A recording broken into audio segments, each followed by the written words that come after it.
Yep. Well, I mean, it was very up to interpretation with that little flashback thing I gave. There was some here and there, I guess. I'm not a So writer. was there a I just time when play it's like, D&D. was there a time where you're like, yeah, no, this bitch could be dead? Who knows? Kill her. Kill them. Do it. Do it. So just to make sure, did Panala feel like, I don't know, the residents or like the same energy, the same vibe that Cerebos got off gave off? Were the vibes wrong? From what? You asked me to roll an insight check eventually, and I did. And you said, "Oh yeah, vibes, some bovine Vibes. vibes." Vibes. I can honestly say I don't remember last session. Well, shit. Because Hey, I wasn't too true, sure. true to pirate form, my friend. Do you want me to roll? Well, No, no. was I Cerebos think there? I know. Yeah. Um, you were in the space and you caught, we'll say, a perfume, a whiff on the air of Cerebos. Oh, could that could I ask something a little bit extra? Just a little bit. Just Of course. okay. Like when she gets wisp of that perfume, like what happened in Alabasta, that same tune plays in the back of her head, just very softly but noticeably. Yeah. While you're interrogating a poor little elephant girl Oh, lady. tight. Or Izzy. Poor Izzy. And I'm also sorry I didn't send you. Well, this is a continual theme of mine. Sorry I didn't see anything about my backstory this week. I had a PA assignment that I had to do, and I really overcomplicated things. It amazes me how you're immediately back in school already, somehow.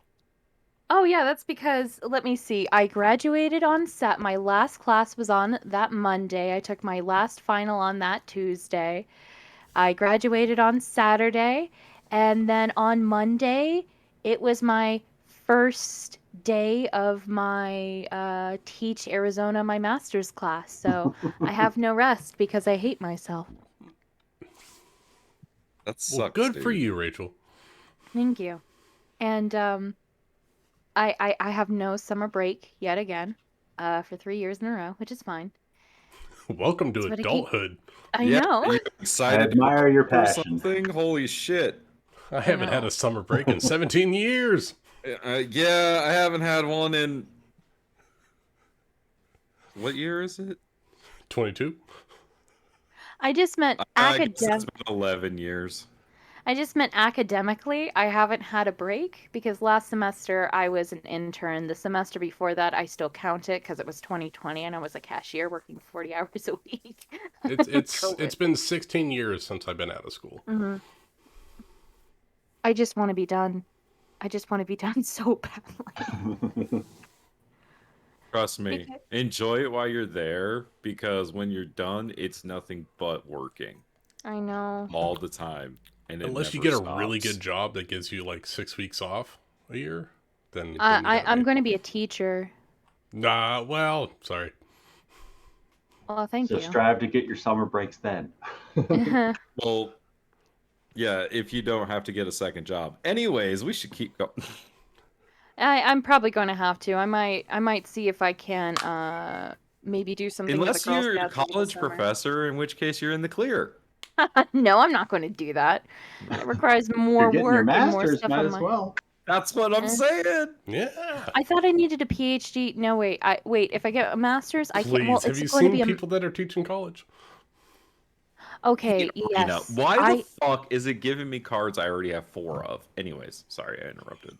I mean, to be true, yeah. I once took a class, and after I left, I can't enter into animal shelters anymore. I get really nervous. I didn't like that professor. Anyway. But I'll have a master's in education. It won't be like a master's in political science, which I eventually want to pursue if I really hate myself, which Wait, why are you qualifying a difference between those two things? Like, it's a master's degree is a master's degree, dog. yeah, but it's not in the field that I want it to be. Then why are you Well, going for it? oh, well, I want a master's in education. I also want a master's in political science. I just don't have a So you really do bachelor's hate in political yourself. science. I do, yes. Well, and also, the thing is, with the thing that I'm in right now, Teach Arizona, it is a curriculum that is a just blindingly fast curriculum that helps me get my teaching certificate. It helps me. It does my student teaching. It does everything that I need to be as a teacher in 1 year, and then afterwards, I get a master's in education. Yeah, it's a good Yeah. program. It's- Oh, that's a great one of program. the few things that Arizona does well. Mm-hmm.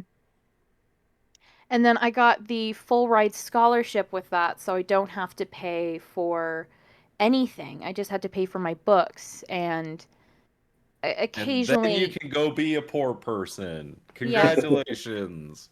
And then I have to work in Arizona for 2 years to kind of, shake my hand and slap me on the back and say, "You're here forever." Yep. Um, I and then got I'm advice for you. You ready? yeah. Marry rich. I'm not gonna marry. I feel very uncomfortable. This one gal I was fancying, she hit me a couple of times during the Friday thing, and I'm like, I don't know. I mean, She's also dating someone, so oh well, there you go. yeah. Well, Then tell her to quit hitting on you. are they married? It's No. funny because Okay, then it's a roller speed derby. bump. It's not a wall. You can get past it. Yeah, but I feel so bad. Like I'm kind of like, okay, Or you as could soon like as she breaks respect up. their relationship. Yeah. Well, and also too, I mean, you could. You could. she has also seen me. I came up drunk when I was at the Shirley Wench. Oh, that doesn't matter. No, well, and then she also saw me extremely sleep deprived going up, and she knows how bad I am with directions. Is this being recorded right now? Yes, Who's Yes. recording this? I am. Both of them. I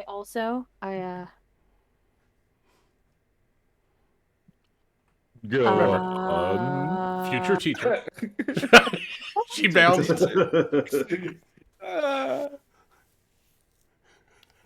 Rachel, you've been recorded for 2.5 years. I'm sure nobody's shocked at this point. Oh man, I'm excited to play this game. I also gave her the streaming thing last week, and I don't know if she's going to watch it again. That's funny. That's funny.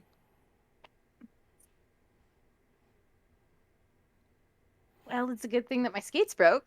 That's not Is great, that a but cheap fix, or are you gonna have to get like brand new skates? no, it's literally so there it's basically a shoe upon something with wheels on it, like actual trucks, my plate. And it's separating. I can't super glue it on because it's my dominant foot. I use it to plow stop. I use it to just ground myself, and that's why it broke. It's because there was just so much pressure that it eventually just came off the plate. I could super glue it on, but it would just be a ticking time bomb. Yeah, you And don't want that to fail on you. So you have Yeah. to get new skates. I have to get new skates. And during the game, like the last couple of jams I was in, I had gotten these bad hit. I got this one particularly bad hit, and then my foot just moved. My foot just moved, so my wheels and my foot were perpendicular to each other. Oh no. And I could have you ever seen those videos of those people walking those extremely high heels and you just see their ankles just break? Yeah. That almost happened, and then I thought something was wrong. It felt like I hadn't tied up my laces correctly, so I went down, checked them. I'm like, I don't understand what's going on. Then it was a jammer. It wasn't great. And then I was going as fast as I usually do, and for some reason I took a turn too fast, and I was I just skated right off the rink. And when I finally sat down, I was checking over my skate and found out that my boot was separating from my plate, and it's no longer safe to skate with it on. Oh man, that sucks. Yeah, so now I'm deciding whether or not I want to order it online or go to RollerCon this year and Roll buy it. God! Sorry, that Y- sounded I awesome. I'd love to. It's just I was looking at the prices and I don't know how the vendors are, but just for an off skates, you're not skating at all. You're not a part of the bouts or specialized jams. It's $150 just to go off skates, and I'm not too sure if I need to have that pass to buy some skates. So there's some pretty amazing skates that are like $1,000 that I want to look at, maybe guy one that's $500, but I don't want to pay 150 to go into somewhere, look at things and go, I don't like this, and then leave. Yeah, So, because you're paying to go and watch the things that are mhm, happening and do and participate in the fun and mhm. everything like that. It's yeah. And I was planning on going next year, but this year it just, from the feel and from what a lot of the gals that I've skate with, they've said, it's just sort of like everyone's coming back, everyone's not their full peak performance. So it's sort of just not like the full RollerCon of 2019 is something different, and I want to be able to I would participate in these say scrimmages. I would say that I've gotten really good deals on like Magic cards at those big events and stuff like Mhm. that. So, like, you can get really good deals on something that might be more expensive if you did buy it online, but there's no guarantee that happens, and you do have to kind of pay for the entry. Mhm. Um, And I talked to one gal versus who. if you get it online, you'd pay like say you do pay 500, but if you buy it online, it's 650. Mhm. That's the price of admission. I don't know. Same, You same. know? Well, and also too that they do look at you, they measure your foot size, and they're like, okay, this is what you are in Rydell's, this is what you are in Savants, this is what you are in Bont, so have at it. There's even this one guy who's like, yeah, I'll measure you up and I'll recommend you some skates. And I want to do that with Oh, online. have you ever gotten that done? No, That would I be went into cool. You could I even went to maybe find like skates that are even better than the ones you had. well, my skates were on the very lower end. They're plastic trucks, I think metal plates. They were I had them since 2019, which isn't a lot, but I've skated. I'm so pissed at myself. I can't give much advice, but if I would give any advice, protect your feet, spend the money. Go I in, know. get fitted, get proper shoes, proper skates. It'll save you in the end. It'll save you medical Yeah. I bills. know, It'll yeah. save you They'll things further last down the road. longer probably because they fit It better. lasts longer, Hmm. the more comfortable, less injuries. It's worth the You'll money to invest in yourself. you'll I know know. more about your feet. Well, I remember one time I went really cheap on my knee pads. They were the cheapest one they had, and I nearly tore my meniscus. And now I'm still wearing the same ones I had from 2019. But they're like $90. When I had to buy work boots, like you buy Mhm. work boots that are gonna last. You pay Yeah. $500, they're gonna last you 15 years. So Hmm. get something that's comfortable, that fits, and will protect you. That's more important than Mm. an extra $100 or $100 less if you buy online. Make sure you get it right. Yeah. It's just with me. I want to be able to try them on, and with online, I don't like to buy clothes online. Oh Yeah, yeah, because you're me not quite neither. sure of the fit. Not Hmm. quite sure of the fit, and then I have to keep turning them back. And I think we're going into off season right now, but even then, it's like I'm not going to be able to skate, and I really want to be able to skate so that way I can at least train myself up. So by Do the it with time me. Roller con, roller con, I roller Roller con, con, I roller con. Roller con. roller con. I also have class that week. I can't It's never even stopped you. go. Come on. Yeah, but It's one of those things of just finding it, which I hoped I never had to do, but Yeah. Well, let's yay. talk about your heartbroken pirate, shall we? No, I've had speeches. I've done speeches. I've been like, yes, let's do this. As I'm like 24 hours. Oh, by the way, the Friday jam session, I only had like a 2-hour nap. I was up for 24 hours, and I had to do it. And I Your only had a body zebra cake. needs sleep. You have to take breaks.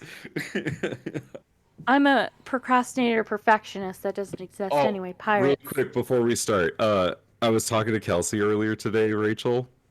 Did you want to do roller derby? No, not about that. But we were talking about how to like end a business email, and she was just like, and I jokingly said, "Oh, you should say I'm sorry, Kelsey. That would be really on brand." And I was like, actually, you know what? No, that one's for Rachel because she could easily end an email with, "I'm sorry, Rachel."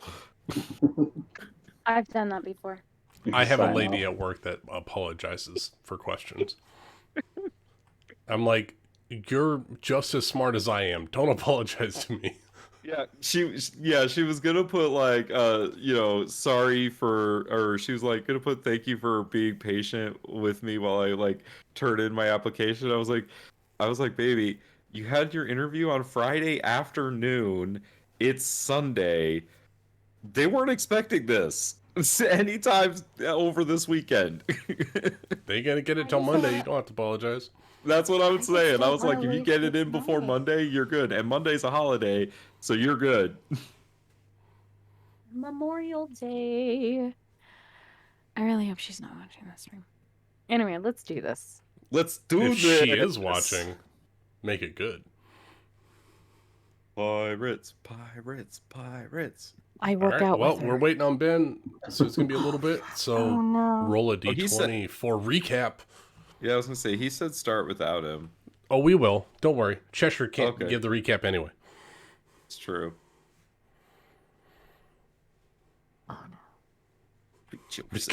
Because Ben is like me. He drinks and doesn't take notes. I never take notes and I'm sober all the time. Sure. All right. Where's your roll? I would like to abstain. I have like I have like emotional distress. Yeah, I have emotional distress. I'd rather not. All right. Ascari, low roll. Oh, thank Nick, God. I give got the this. recap. Yeah. So Sam, are you there? last time Yeah, I'm here. Oh, okay. we freed the ship from the flying squid thing that was trying to abduct it. Towing your ship. Yep. Erling got thrown into water, but that wasn't important.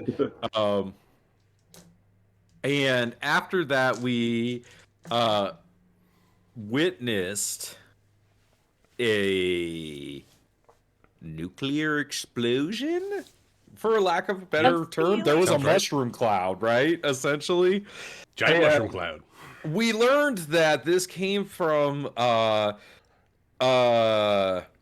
Blanche. well, Blanche A. Rachel's char- Dolores. Blanche A. Dolores, who is a follower of Veratu. Veratu, and who was beckoned to do her Veratu's Bidding. Make a sacrifice. yes, by who we think could be possibly, that somebody, we don't know this for sure, named Cerebos. We don't know. Could be. He was a Could be mirage. anyone. Could be. And we know that oh fuck, Lucas was the Duke. What, Rocky? What's his Rocky name? the Duke. Rocky the Duke. We know that Rocky the Duke sacrificed himself in order to save Rookie's life, and in the aftermath of this explosion, Blanche cut a rift in space and walked through it, and Rookie followed her. And apparently Also Farah Farah. did as well, because I forgot the other apparently bird. Farah did too. So But we don't know about that. in the aftermath, we find this destruction. We collect the rest of our crew. We get everyone back on the ship, and we're like, let's get the fuck out of here. And instead, Erling and Iskari, the captain, both feel this draw to another of these poneglyphs and essentially make the decision to head for the upper yard. And I think that's about everything, right? Is that When about you where got we when left you off? got halfway up the beanstalk, you found a series of dead individuals, a Like puppet, Peppercini. an ogre, a Deceased dragonling. characters from a one shot. Yeah, characters from a one shot. Thought that was fun. And was then when fun. you I got up to forgot the about top, that. an old knight sitting on a cloud hedge greeted you at the god's temple. Also, I accidentally did some PvP, so... Well, that wasn't accidentally, it was full on purpose, but you know. Whoops. Okay. All right, you good? I mean, are we truly good in this world? Not Neither your one of us characters. spoke ill of God's name. Only one of Yeah, us did. yet. Mandarin. Yeah. As long as nothing weird happens. Yeah, because nothing ever weird happens with the one-horned pirates. Yep. This will be the day where nothing weird will happen. That everything will go our way. As long as Every- God doesn't have an inn or a tavern that we could burn down, we should be fine. No. Yeah, we didn't burn down the tavern. It or the has inn. Nuked it. acts of God insurance, so it is immune to your advances of destruction. As an Was there at insurance least- professional, I have to tell you, every insurance contract excludes acts of God.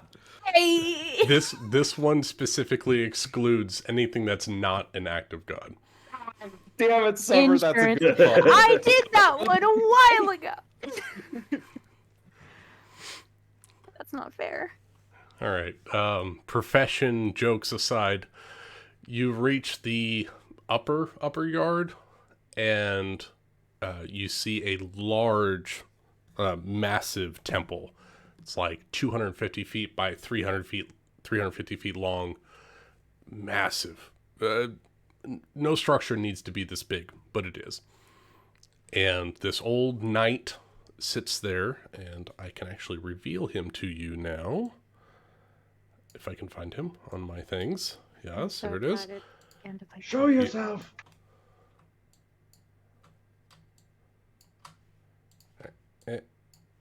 Oh, he moved. All right, can you see? Can you see him? I don't think we're on the map yet. No, Yeah. we're still at the Golden Age of Haha. Pirates. You can't see what I'm doing. Haha, let's go. Skypea. Oh, there we go. Oh, there he is. Old God. Okay, is he his name. seems fun. He seems like a honorable chap who would like to have a nice conversation. Oh, I just looked at his eyes. Oh God, I bet I could fight him one-on-one. let's not. And he had beckoned you to follow him as your ship finally came to rest on the second level of Sea of Clouds. And he beckoned you to come with him to go discuss what God's intentions were. Oh, Blanche would have loved this. really quick. Did we get I'm a glad short she's not rest? here. I think you said yes. You discussed, right? yes, you rolled hit dice in the chat for your short rest. You get Okay, your I spells just- back, Iskari. I didn't update my token. That's why. Oh, okay. Yep. Short rest for everyone who needs it. And this old gentleman says, "Well, you follow me. I will take you into God's realm. I will. Are we going to speak with God? It depends on you. That's great. Again, only one of you have spoke ill of God, and his retribution has been distributed. So, the rest of you are fine to come in. We can discuss this inside where it is nice and warm. Also, there is plenty of food and drink, and comforts, if you so desire. We wish to be expedient. Where is the, what is it called again, Erling?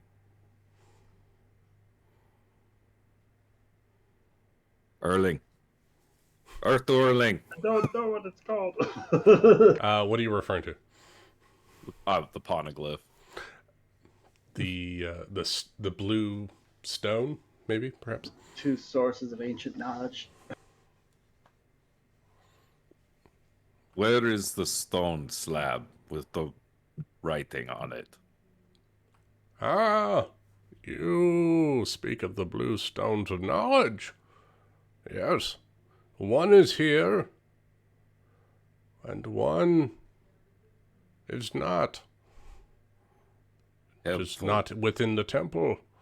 It is... Well, you can show us the one that's here. I would gladly show you the one that's here. The other one is a little further away, just outside the temple grounds. Okay. You're in charge while we're gone. Keep everyone on the boat this time. Aye, aye, Captain. All right. I'm going to take Yeah, like Cheshire, you did such a good job. Hisrod, Amerin, Amedrin. Oh, did I have a nickname for Erling? Oh, hold on. Let me just take Rookie off I the was map. calling Erling Cerebos originally, I think. I think so. Erling. Erling is like boss Cerebos. He's Boss like Alvarad? Boss Oh, no. Alvarad, that's what it was. Yeah, leader that's right. of the magic people. No, I was calling Rookie that. Oh, that's I've got his note in here somewhere. Where is it? I was calling him Cerebos originally. Till he Because- got replaced by newer, better Cerebos. Literal actual Cerebos. Okay, yeah, so it'd be Cheshire, Erling, Amedrin, and Penala. That's everybody, right? Yeah, the current people that are available. We can do that. Yep. So that'll be the landing party. Assuming, Summer, you want to play Amedrin. Oh wait, Farah's not here. You have to play Yep. Amedrin. I own Farah now. Assuming, Ryan, you want to play Erling. I think so. You know what? Let's check in on Brutalitops. He was right next to the Duke. How is he Yeah. taking this? He's probably heartbroken. I mean, this little dude could grow to be the size of him, and he never learned how that worked. How he could be able to make use of that ability. That could have lumped him forward leaps and miles in his training. Just being 4 times bigger. Poor Brutalitops. Now he has to be the face of the two of them. And he has to I report think he back scooped to... up Rocky's ashes. Yeah, and he's going to have to report back to the Revolutionary Army at some point. Yes, sir. So, the 5 of you dip off the boat and follow this old man within the temple. As you're walking, you see hedges and topiaries of many different carvings, some of great warriors, some of exotic animals. You see a giant elephant at some point, something far greater than a normal sized elephant. It's 50, 100 feet tall, carving of cloud. All of these topiaries are clouds. And as you walk past these very Greek pillars, the structure is very Greek in aesthetics. And as you're walking down this entry hallway, covered hallway with pillars lining the entryway, you start to see that these random images turn into images of a single being, just repeated again and again and again. And I will give you this image.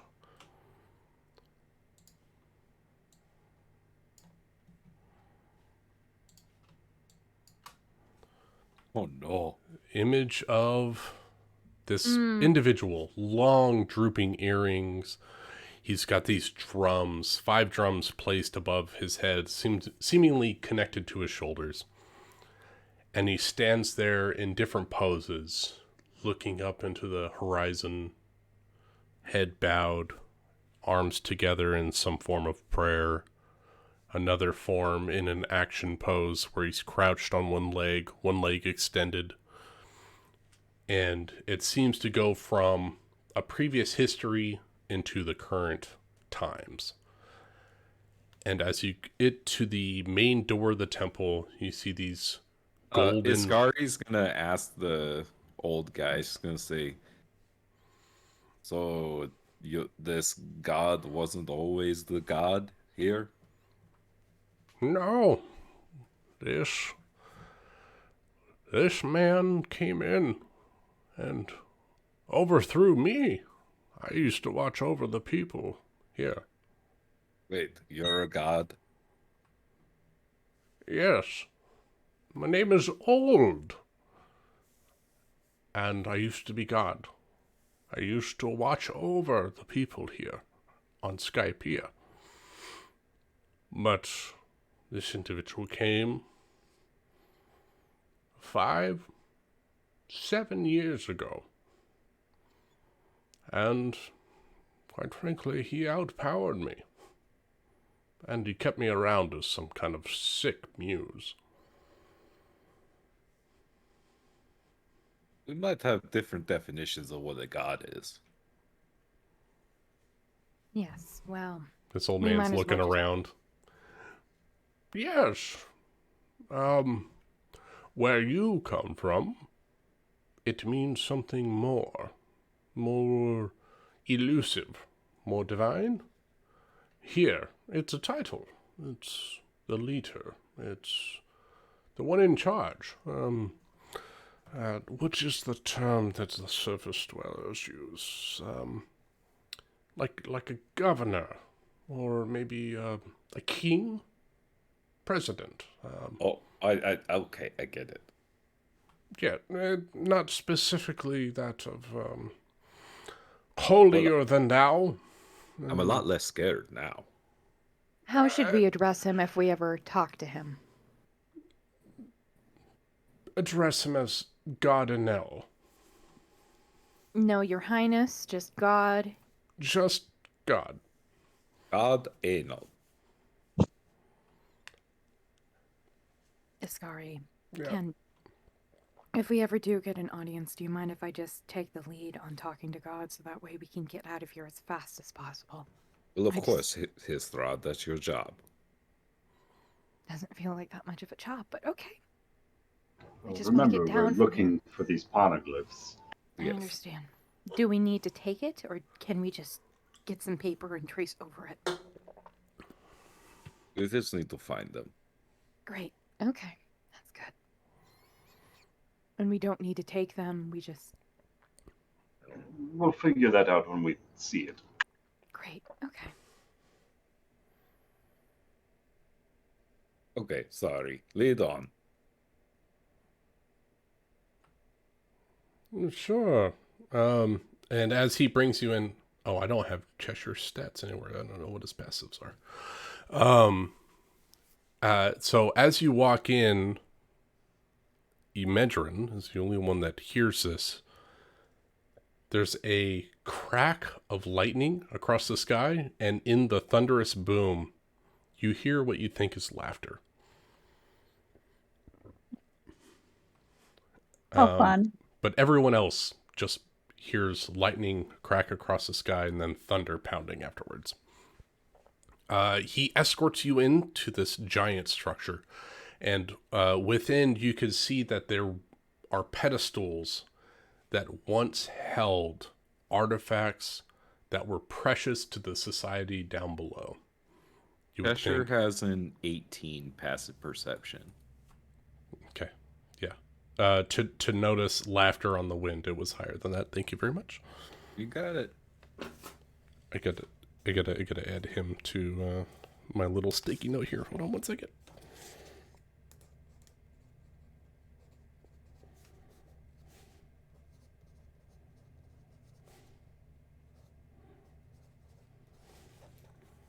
I knew it was a rogue, but a Medrin is built to hear things that are not meant to be spoken.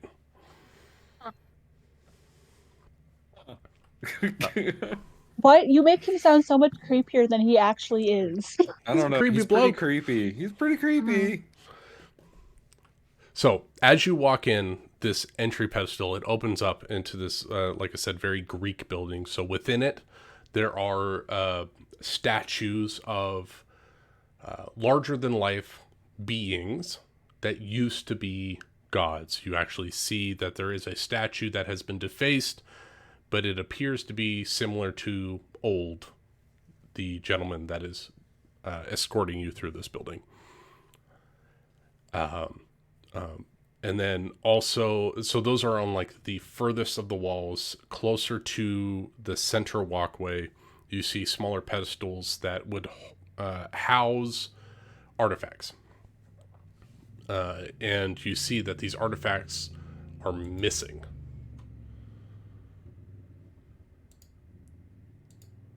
What used to be here? These used to be tomes made out of pure gold and ceremonial masks and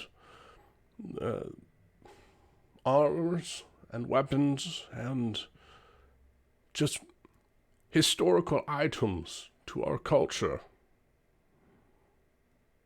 When the great benevolent god Enel had come through, he took all that was gold and stored it somewhere. But all of our history was taken.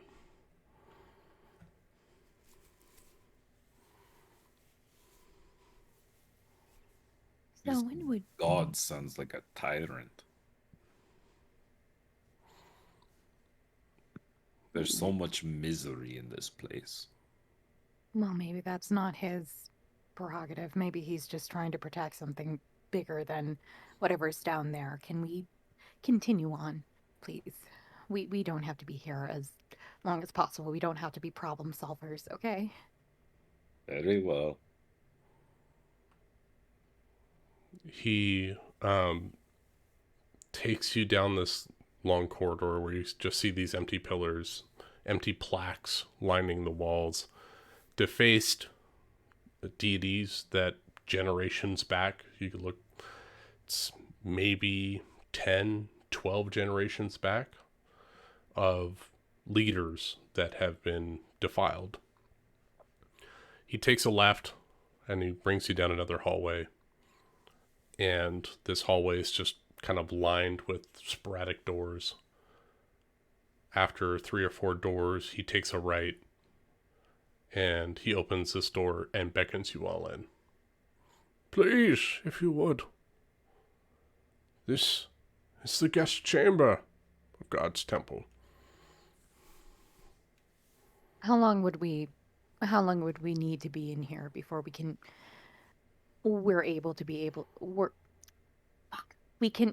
be granted an audience with God? He looks Or around. just Wait, I thought You're we the were- only visitors, so I thought as we long were as going he's to not- see the stone. do we need permission to be able to look at the stone?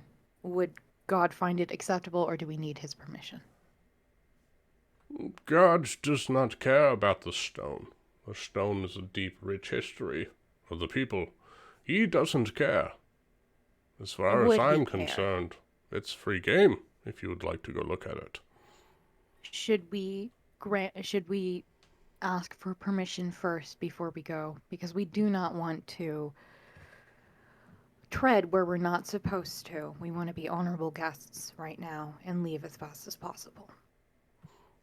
He holds up a hand in the middle of your question and beckons you in with no further words. And he just says, please, and beckons you into the room. All right.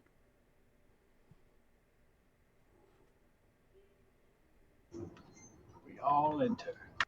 Yep. All We right. open the door. As everyone enters.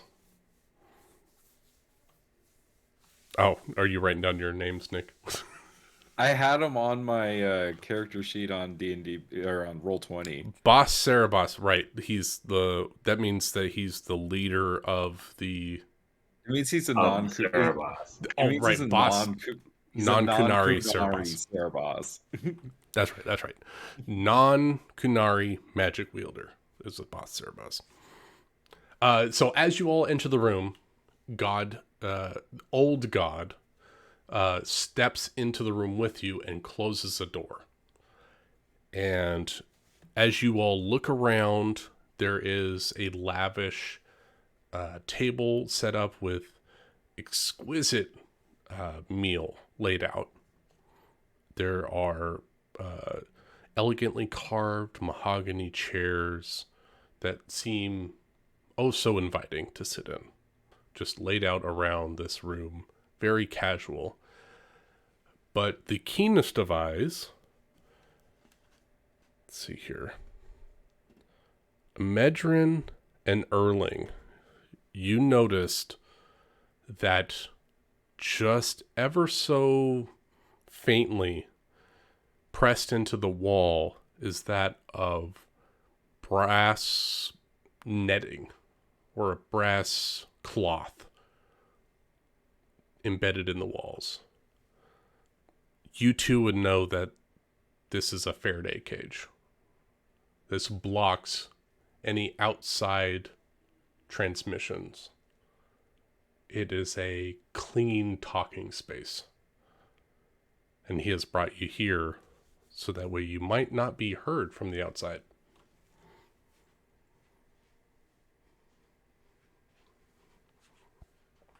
He beckons you all to sit. Please, if you would, just sit. We are free to express how we feel and our thoughts on our minds here. We I are feel not... like shit. What? Sorry.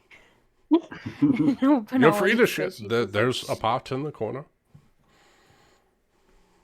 Well, she says she feels like shit. I am terribly sorry for your loss. I saw what happened, but unfortunately I had no power to help you myself. I did everything I could to distract Gardanel from intervening. What do you mean intervening? Trouble in his town receives Yeah. divine retribution. Could he have stopped it? He could have killed everyone there. Yet he didn't. Why have the people just given up when they're subjected to such tyranny? This, Enel, years come with great power. The power of lightning itself. Something you can't capture, something you can't hit, something you can't even perceive with your eye. Before it's too late. Overwhelming destruction he wields at a whim. And he is but a young man, he does not have the wisdom of age to know when to stay himself. But if we behave and play his games, then we live, and we relatively thrive. We don't need the gold. It's just nice to have. Well, if you've accepted this existence, then it's fine. How do we get to the stone with the writing? There is one stone within the temple that can't be moved. It is an ancient stone, but there is a stone by the Great Bell that was carved by a famous pirate, if I recall, long ago. It is not within God's purview to care about this particular stone. But the stone within the temple draw interest from God. There would be more security at the one within the temple. The one outside doesn't seem to interest him as much. Okay, how do we get to the one outside? And then when we want to go to the one in the temple, could you like distract him again? Or we I could can ask for try to permission. distract him. What was that, Hithrod? Or we could ask for it. Maybe give him whatever is on the stone as a fair trade. We don't have to use subterfuge. That would just lead us into more conflict, and then we'll have to be up here for more time. Just might as If well you just- want to lie your way in, you can do that. I don't want to. I just don't. Whatever. I'll follow your lead, Captain. Who cares anymore?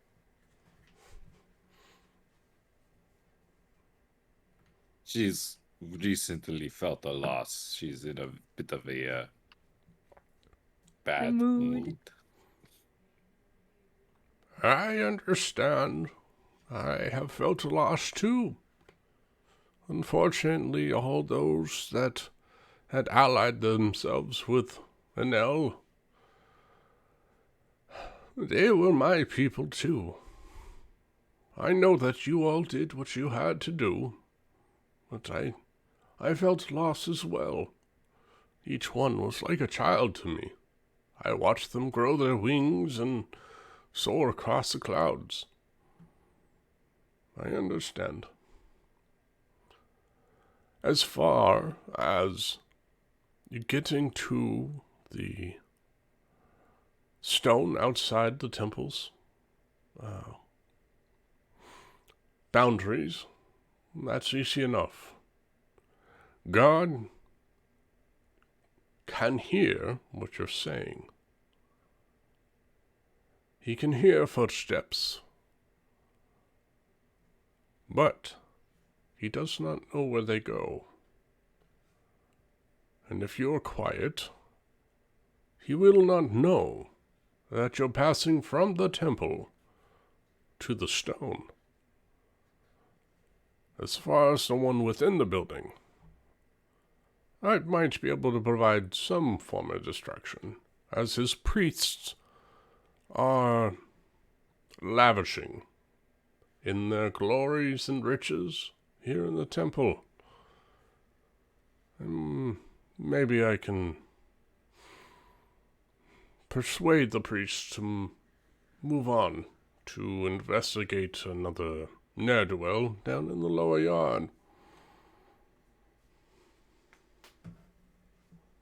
Great. What kind of a signal do you want? I presume that you want to seek the outside stone first, and then come back to the inner stone. That seems like the easiest course of action.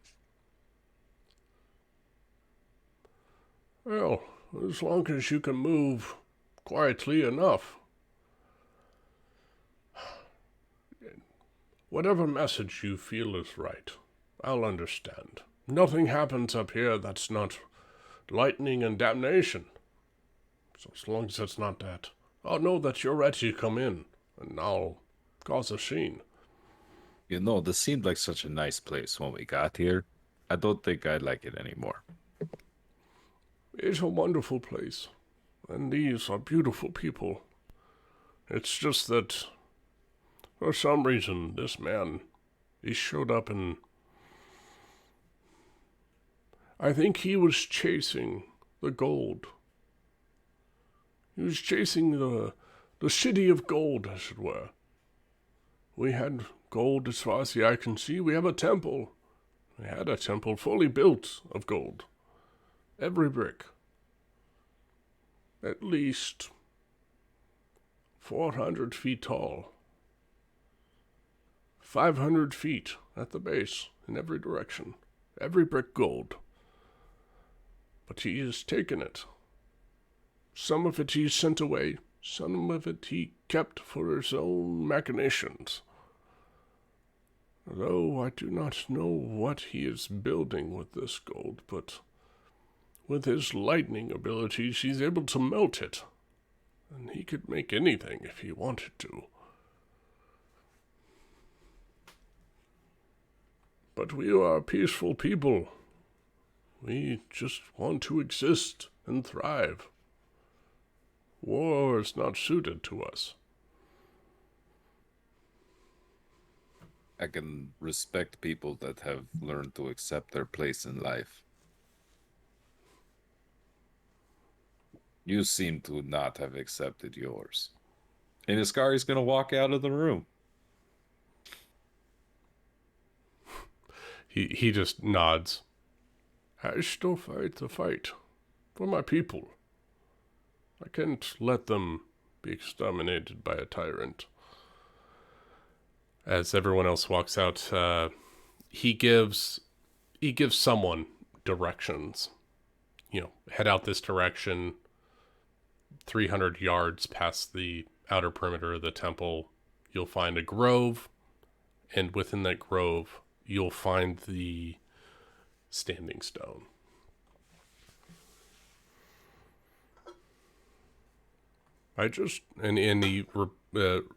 He relays this once again. Just please, keep your words to yourself. He can hear them. Outside of this room, keep it to yourself. Write it down if you have to. And he escorts you out of the Faraday cage and lets you walk on your way.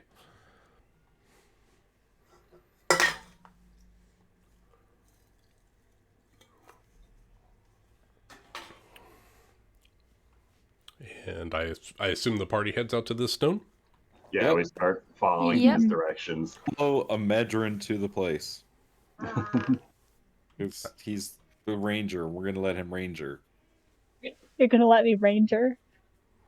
And in a place where he gave us directions, I can do that. Let ranger range.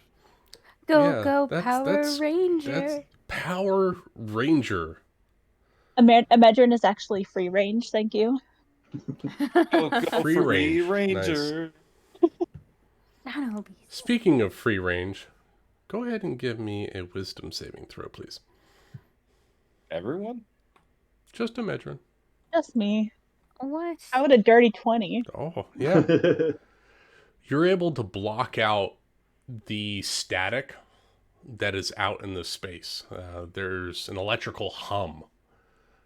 And as you are focusing on the directions that were given, head in this direction so many feet, turn, head in this direction so many feet, turn, head in this direction so many feet.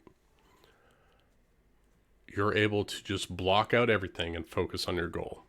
And you're able to lead the party all the way through to a silent grove, bustling with elegant sky flowers. Everything is in a pastel in this orchard.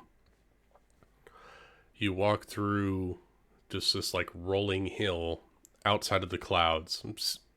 It's weird. These flowers are growing out of clouds. They have white stems and they come up into their pastel colors. The light pinks and blues and greens, some oranges, some purples. And just on the edge of what looks like a cloud tree forest, you see the beginnings of a tall building, some structure. Looks like moss-covered stone. But set in this moss-covered stone is a familiar blue stone. And you're able to pinpoint this out with your perception. You can see this blue stone deep within this cloud jungle.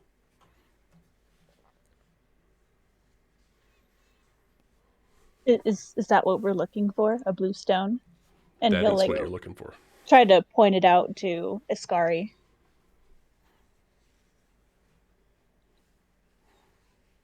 Is that You feel What we're a looking for? call from this direction that Amedrin's pointing.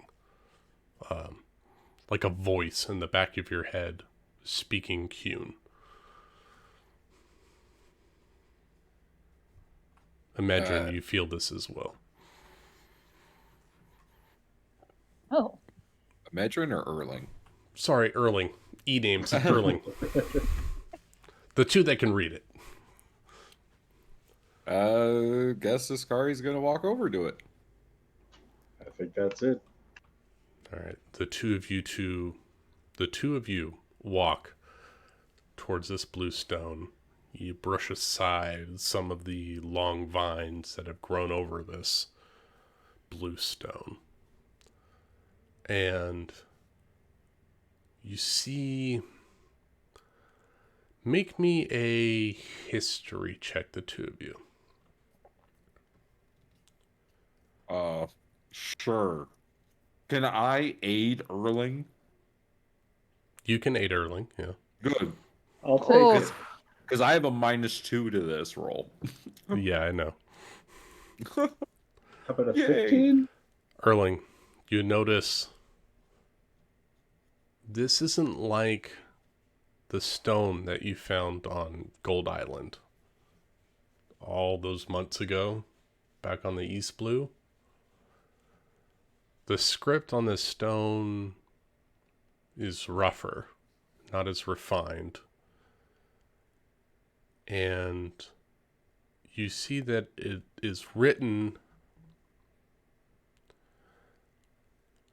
"I have been drawn here by the voices within the stone. It called out to me, and I answered. That which can be lost...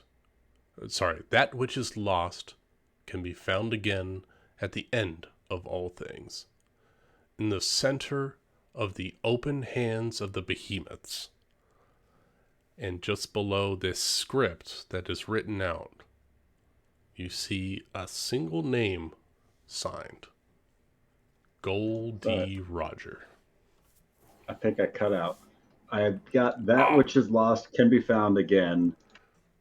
That which is lost can be found again at the end of all things, in the center of the open hands of the behemoths. And then it is signed by Goldie Roger.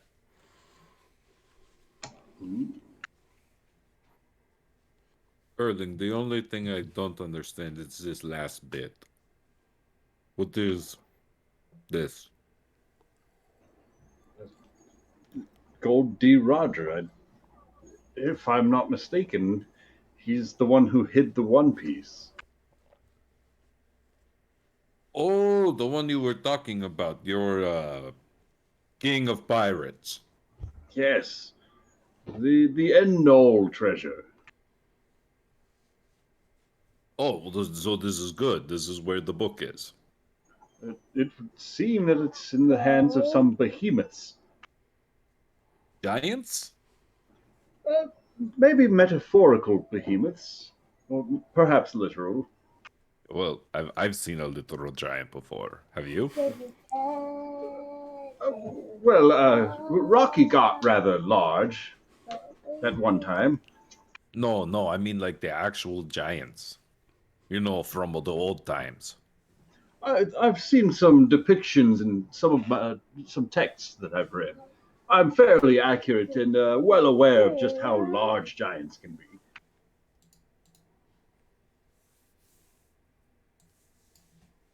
Wait, so this isn't what we're looking for. Or maybe the other stone could be used to help puzzle this out. It could be two pieces of a message. How does he know the language? And she like points at the name. That it doesn't say. Erling, you get the sense that this person could hear the language, but couldn't read it. Funky. Maybe he had a member of the Kunari in his own crew that left these stones behind. That could be.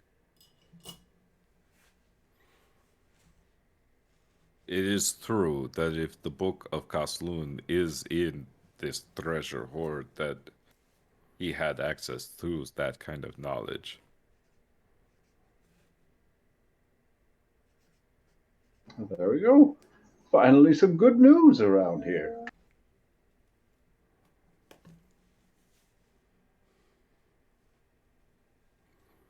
I guess it kind of just says keep doing what you're doing, I guess.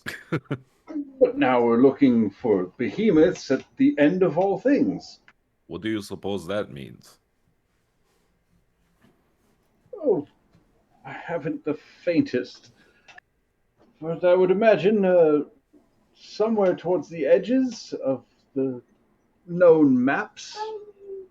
Istrad? A Medrin?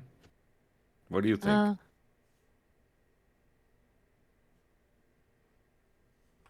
Can we Uh, roll for that? if Yes, you possible? can. Amedrin, give me a survival check. And Penala, give me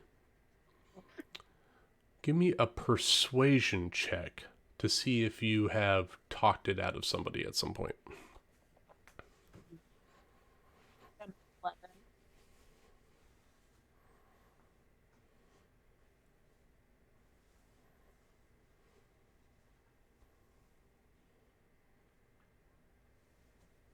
$21. 21. All right. Oh, that was Amedrin, performance. what's your bonus to persuasion? I think it was 8. Is it the same? thing. All right. It should Same be the thing. same. Fine. Wait, no, plus 11 actually. I don't care. A 25. Much better. Imagine the end of all things would only make you think where the world ends, which is the red line. You know that there is this giant, massive structure that splits the world in two. A massive stone cliff, a red stone cliff that bisects the entire world in half. Perhaps the end of all things is at one of the faces of the red line. Penala, you had a conversation. It came up that Gold Roger left his one piece, his greatest treasure, at the end of the Grand Line, which would correlate with what Amedrin knows, is that the last island that can't be found unless you know where it is at the end of the Grand Line.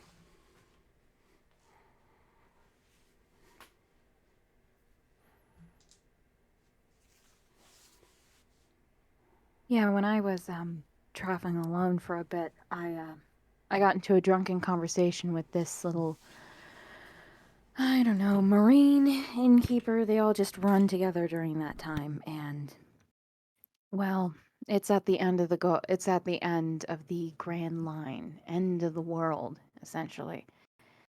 And if you know where you're going, and if you know where it is, then you'll be able to find it.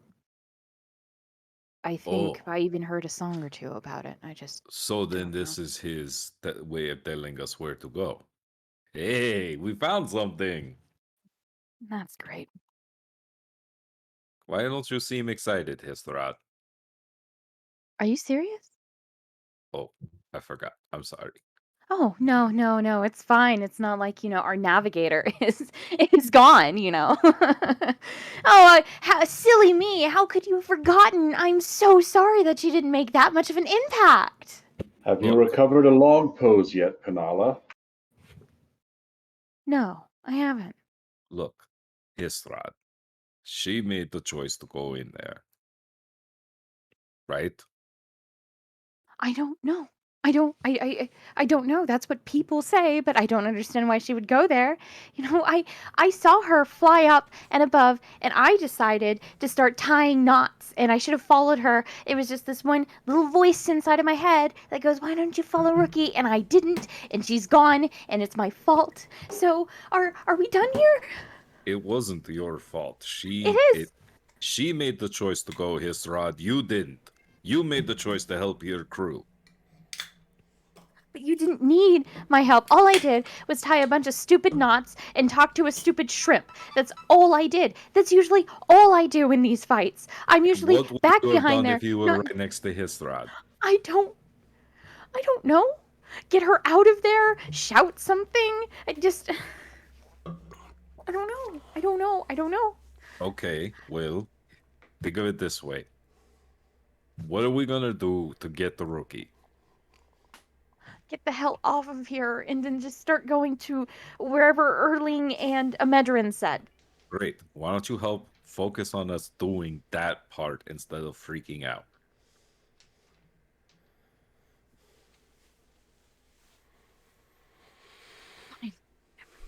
Yeah, I'm sorry for yelling. I just don't want to lose her, you know? But we all miss her. You're not You the said only that you one. forgot about her. I didn't forget about her. This is exciting news for the whole reason we're on the boat in the first place, Hisrad.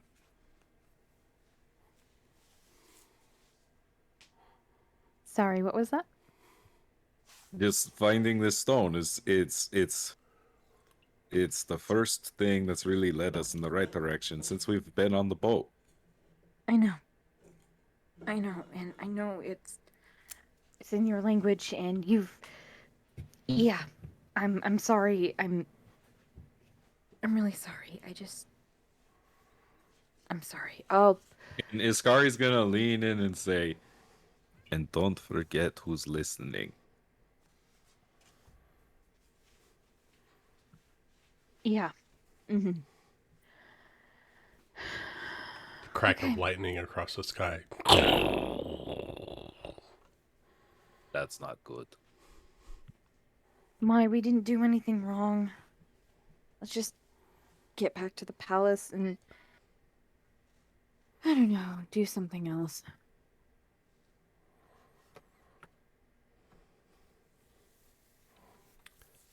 So as you all turn to walk back towards the temple, you notice that there are, in your thoughts, you kind of just idly glancing around, you notice that the walls have been, walls of a nearby hedge has been destroyed, brought down. You see old ancient structures just destroyed, char marks. You see bricks toppled to and from.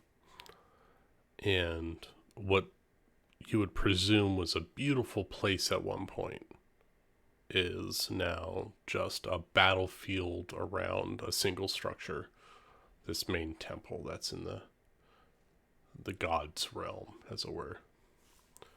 And you make your way back.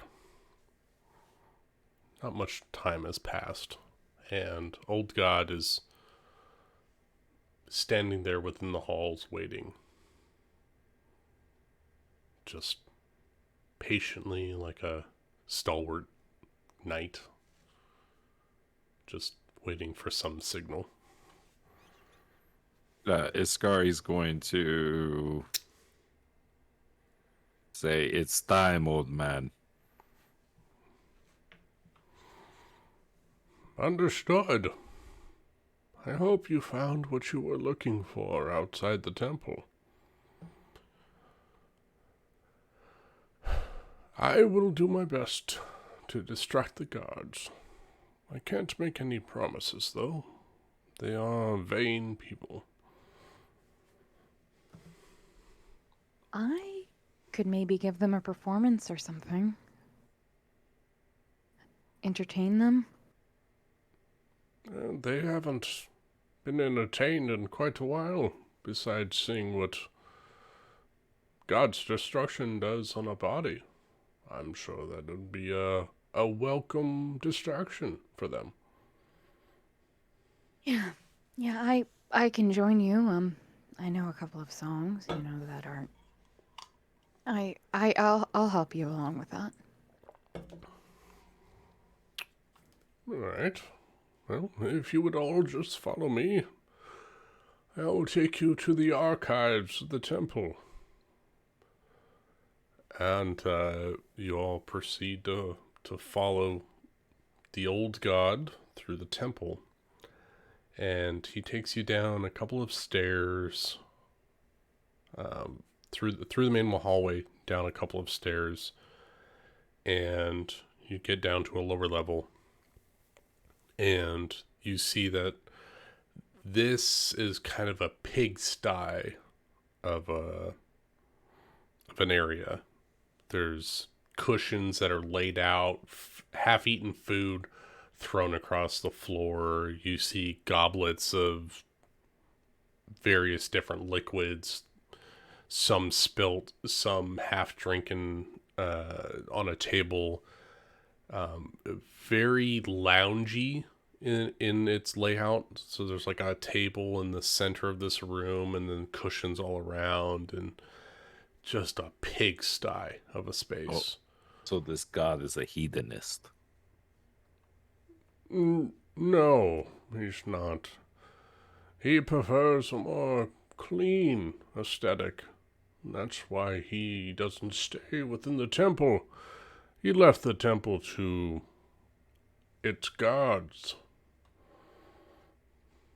And he points to, as you walk in, two of his guards, which Cheshire, if he was here, would recognize. Shura and Gadatsu. These are two of Enel's men. Sorry. These guys. God Enel's men. Yes, those two guys. They watch over God's belongings. Isn't that right? And they just kind of nod, and they both put up a hand and wave. Yeah, we do. What's it to you, old man? This was the gentleman in the purple suit.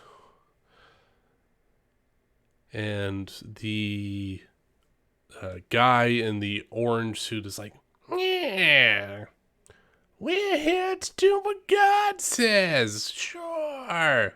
And he kicks up his feet on the table. Just, don't take anything. Don't say anything bad, and we don't have to kill you. Are these the as they enter into the room, Panal's demeanor is going to perk up and she's going to be really, put on a mask of perkiness, and she's going to turn over to Old and it's like, oh my god, are these the ones that, need entertainment? Yes, these are God's priests. They are bored. Oh my god, I've heard so much about you. I'm your entertainment. I'm actually new up here. You haven't heard of me, but oh my god, I'm so sorry to be like this, but I've never met someone like you, I don't know how to Oh, giggle. yeah, you're a surface dweller. You don't have any wings, do you? No, but I can quickly tell that. I mean, your wings right now, gorgeous. I have things about feathers, Well, yeah, that's really cool. Yeah. Our feathers are the best all around. Oh, yeah, definitely. So please tell me some of your stories that you have. Maybe I'll be able to transcribe them into a song. Are these the people we're supposed to be distracting? These are the people you're supposed to be distracting. Yeah, no, Panala's going to try to flirt hardcore to distract them. Is it working? Is it working? Is it working? Let me see. Oh. I think it's working. Sounds good. Roll a persuasion or performance. I'm buying it. Performance? Can I do it at advantage? Because I'm doing real hard right now, and I'm real hard. I'm going real hard. You're going real hard. Yeah. The How old hard up are god. these The old guys? god is helping. He's like, yes, this is. I have brought you surface dwellers. This one in particular is quite voracious. So you can roll persuade with advantage. Yes. 23. Pretty good. That's very good. That definitely beats their insight.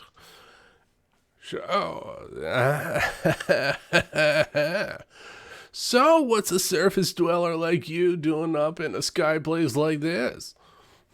Well, Oh, that was good.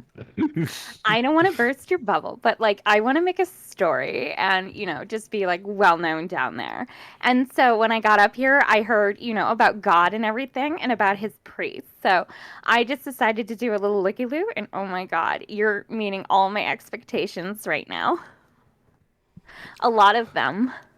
Well, if I might, just let's keep it a little easy on the God talk. We don't want the man upstairs to hear what we're doing down here.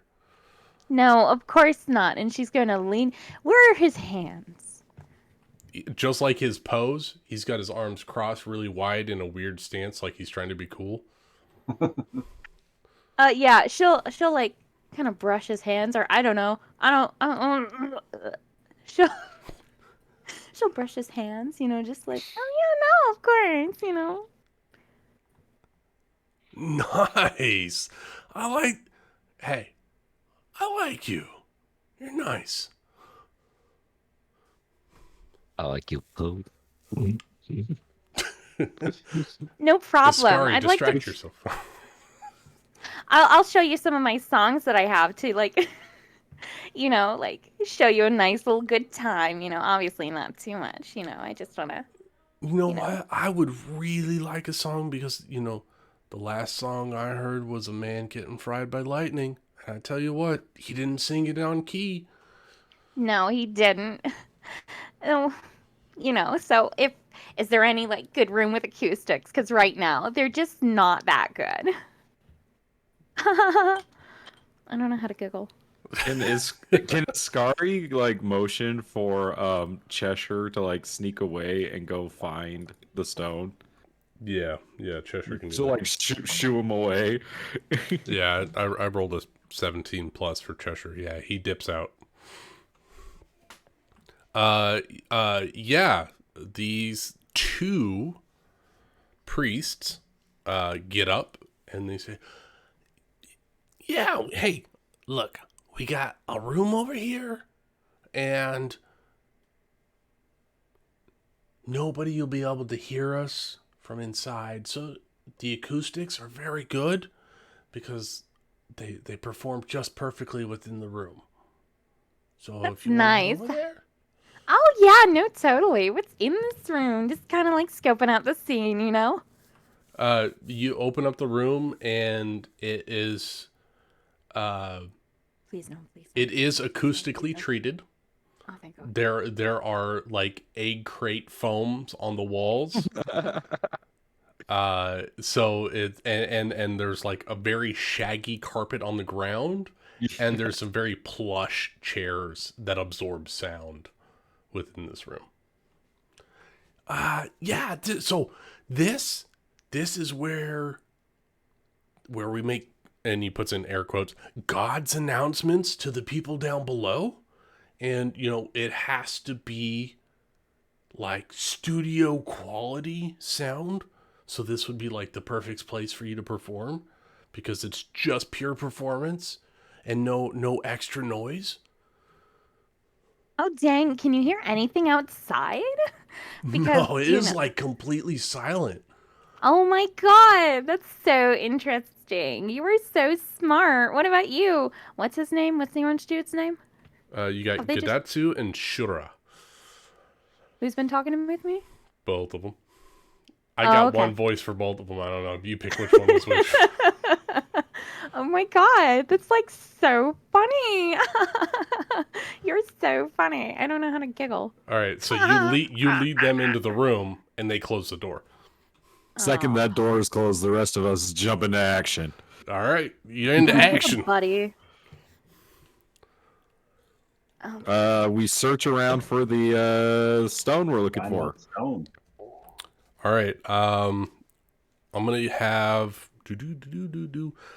Let's have Iskari and Erling roll me a perception with advantage, because the stone is calling out to you. Okay. Okay. Iskari has an okay perception. She's made And- for fighting, not for skills. Double 17s is really good. Imagine Let's you can go. give me a survival or perception for searching as well if you want to get in on it. Do perception. Well, they're both the same. I'll do perception. Oh. You're kind of distracted by that weird like non-noise that you felt outside. Kind of like a clarity that you had for a little bit. Clarity. Yeah. Interesting. Like there wasn't a voice, or there wasn't like any noise. You know, you weren't on edge for a little bit, and it's kind of distracting you. Erling, okay. Yeah, you don't find shit. All right. Iskari, your head is drawn like a divining rod to a particular direction, and you see Cheshire pop out and beckon you to come down a hallway, and you're facing in the right direction.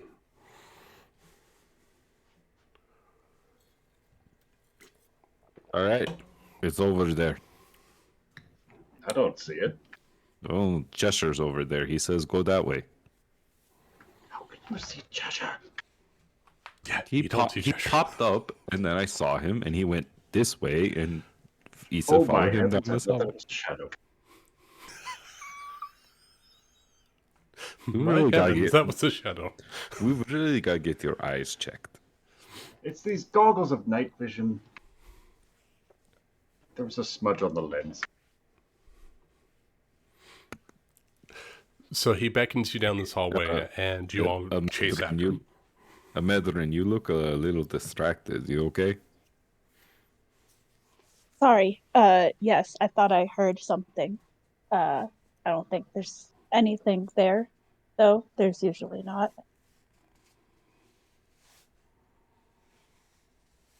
Okay. Weirdo. Gotta imagine it's weird. All right, so awkwardly, we all chase Cheshire, the Cheshire Cat, down this maze of hallways, and he points to the direction that Iskari is feeling. And he points down a hallway, and you look down this hallway, and you see broken vases across the floor through like a partially open doorway. But what you can see from the light coming from the hallway is like some broken vases, pottery, and you see in the center of this room, just like you did before in Gold Island, the center of this room is the corner of one of these blue stones. And what you can catch of the writing is that it is Qun. It is not of a non-Qunari of writing on it. Yeah, we found it. Let's sketch this one out too. Trace what's on this one. What does it say? Who's the first one in there? Iskari will go before Erling because he's Pulling fragile. out his parchment and pen. Make me a dexterity saving throw, Scurry. Oh, sure. What? 16. You take one step and a tile drops below your foot and disappears into the sky. Oh. Oh, how fun! There seems to be. So is like the rest of the floor there, or is it just? One tile, like enough for your foot. Like you think if you would have fell into it, another tile would have given way and you would have fallen. She's going to like. She's just going to take out like a dagger and like kind of toss it onto like another tile and see what happens. roll me an attack roll for the dagger. 15. All right, 15 hits a tile, does not move. Seems like it's holding steady. Medrin, what do you think?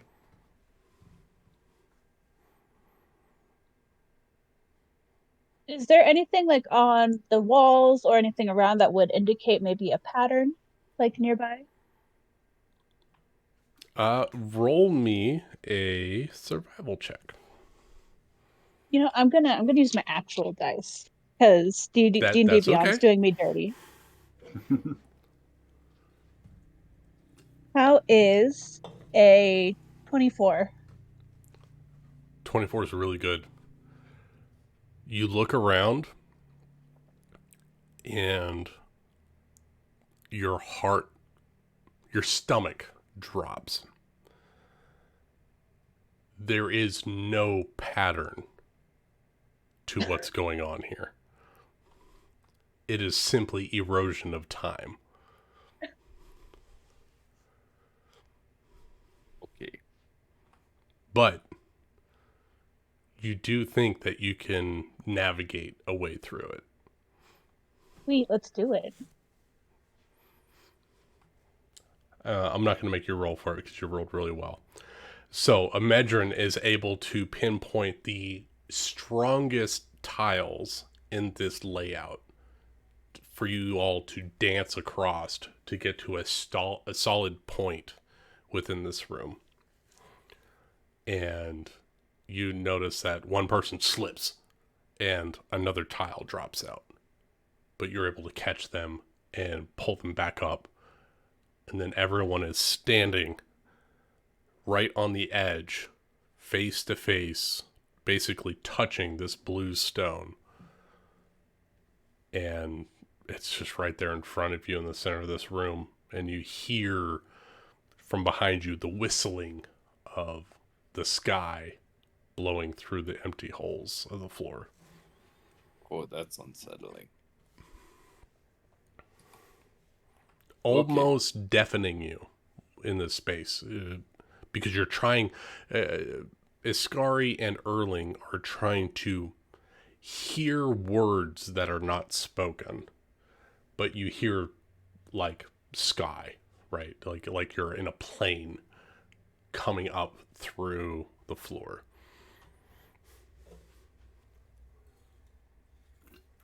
Just don't look down. All right. What does this stone say? Between the two of you, Erling getting a rubbing to be able to analyze it further at a later date, and Iskari reading it basically out loud. This one is written in Qun by a Qunari. And it states, "The realm beyond the reach of the clouds is the origin of Hisra's power." Say that one more time. The realm beyond the reach of the clouds is the origin of Hisra's power. And you would know that Hisra is the Qunari word for deity.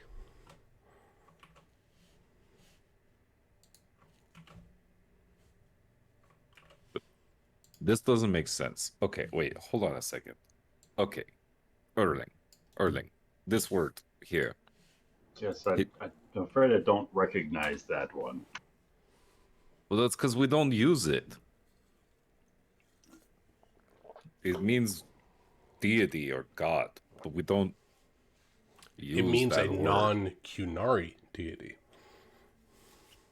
Hisra. It's yeah, it's like like what we call a deity of like another people. So you think that's... It's like we used to view like the dragons as gods.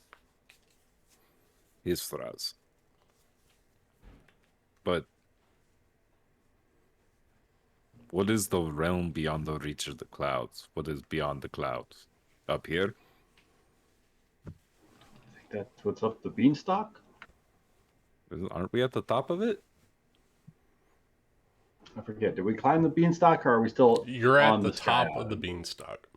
You see the beanstalk extends like maybe 50 feet above the clouds, but not as tall as the building that you're on. So like it comes to a point at 50 feet above the clouds. And you guys are at the highest point of anywhere on the world that you know of. There is no higher plane besides what's beyond the earth.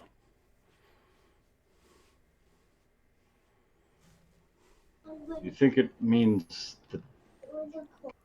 the origin of God's power?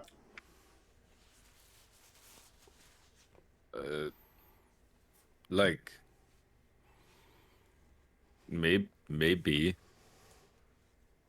Erling's just gonna scratch out like a lightning bolt symbol and to show over to Iskari. Like a Hisra.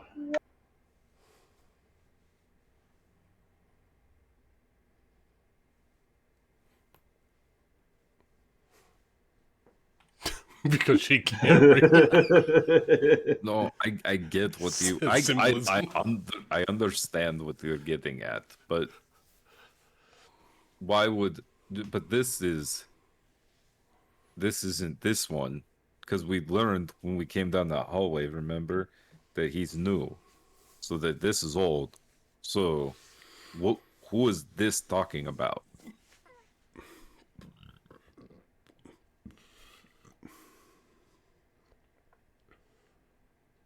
Do you understand? It's not that. And she points at the lightning bolt.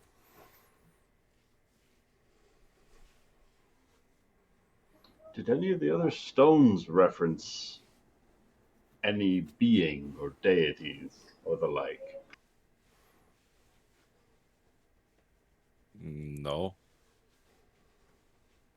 What about the one who led you to the stones in those dreams of yours?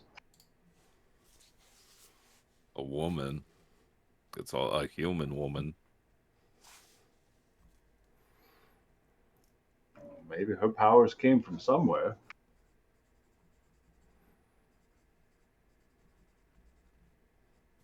I haven't the foggiest, if I'm being honest.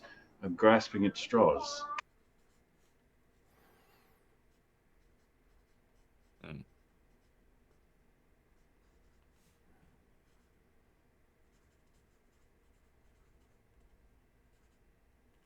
Maybe we tell Hisrod. Maybe she knows something.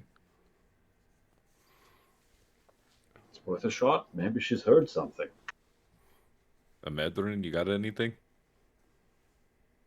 Beyond the reach of the cloud. I got nothing. All right, let's get out of here. Lead the way back across these. You Death told trap. Imagine what was written on the stone, right? Yeah. Yeah. Unless there's something you wanted me to roll for, Lucas, then I can do Iskari's that. not smart enough to think about not telling you. No, it's fine. No, you can process that how you feel. I don't know. I mean, like, in this universe, like out of character, is there like multi-dimensional shit going on anywhere, or like just normal universe shit? As far as anyone knows, we're not talking multiversal. It's a single universe with whatever divine beings people lift up within their cultures are considered gods to them. Whether it be a great warrior, a great diplomat, a god of these sky people who is simply just a leader. are elevated to a divine status in this world. But you have like some crazy skills because you rolled really high, if I remember correctly. Roll me a religion check. Oh, today. What's my religion? How's 11? You know that there are some in your travels that there are some that worship entities that are beyond this rock that they live on. Perhaps the moon that circles the earth, perhaps the sun. There are people that worship deities that are not of this earth. Perhaps beyond the clouds is beyond the rock that you stand on. Okay. So yeah, he'll put that out there then. I mean, there are theories that people worship things that aren't of like here, rather like on the moon, or maybe in the sun, or further out, whatever's out there. But everyone just kind of thinks they're crazy. So this is saying that power came from out there. Some kind of power came from out there. Yeah, that's where this deity gets its power from. Oh, okay. So it gets its power from like the sun.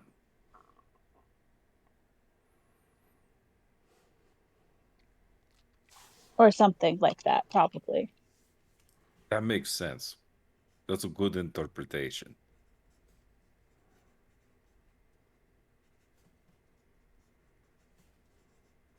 Moon, stars, something of that nature. This makes sense.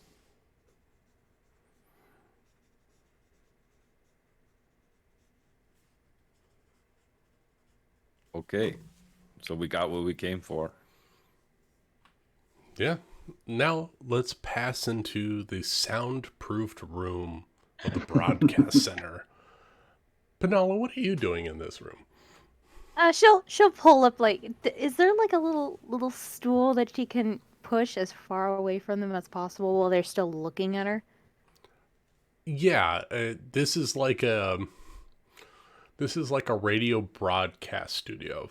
So there's these two guys that sit behind all the keys and switches and slides of a studio desk. And then there is a recording studio-esque wall, like a sub wall. And inside there's a microphone into another soundproof room to isolate the sound. Okay, she'll go wherever they want them. She just doesn't want to sit right next to them because they don't look. Okay, so there's like a weird one-way mirror. You can't see them, but they can see you. And you're performing in a vacuum, very sound-controlled room. It sounds dead. Just that's cool. the tone of your voice and whatever you happen to be doing in there. Well, she'll use her lute and she'll strum one of the songs that she's heard on the sea. She's not going to bring out The Cow That Broke My Lover's Heart. Oh, The that'd be Man a Who hit Could... on the Sky Island. Oh, yeah, you're right. Fuck yeah. No, that's very personal. Yeah, You can only she'll do play that when you're drunk. Yeah, drunk and sad, and right now she's just sad. Um, she will play The Man Who Couldn't Lift His Sails at full mast. Who could only bring his flag up to half mast, but never full. Just half mast. Just the first half of that. Really digging it in there. Nice. As you're performing, you can't see this, but on the other side of the glass, No. you see no, these two no, guys in silence, No. nodding their head, and tears coming from their eyes. They understand. They deeply, the words that you are belting out hit them in their core, and they feel you. Because they're picking up what you're laying down. then I'm calling their dicks funny and that they can't like bring it up to half mast. Hey, can't They get it dicks right all the don't work. time. They feel it. Don't work. That's funny. They're like, you know what they're saying? Bro, I know, bro. I'm sorry. Your dick They're- doesn't work either. They My say dick broke. they look at each other and they're like, too true. Too true. Real. This is why my wife left me. This is why there's three guys atop of clouds and they got nothing else better to do. Yeah. Look at that No, arm they feel pose, though. Oh wait, do they have a log post? By the way, before I play another song, like, how was that? that was really good. Like it sang to the heart. Like an arrow, it pierced. Now that was awesome. But we can't just have sad times. So, can we get like a jaunty melody on the next one? So we're not all trying to throw ourselves off a cloud because of our ineptitude. I mean, that wasn't supposed to be sad, but yeah, no, of course. Yeah, I'll totally play another one. This is when my oh fuck, what do I call it? That my teacher taught me. You know, very fun. You know, it's about sake or something. You know, it's fun, and she'll try to perform that. Oh, you're gonna try Bink Sake? Yeah. Oh, that's like one of the favorites up here on the Sky Islands. Did Jalem write that or no? Or I'm sorry, I thought what? Roll me a history check. I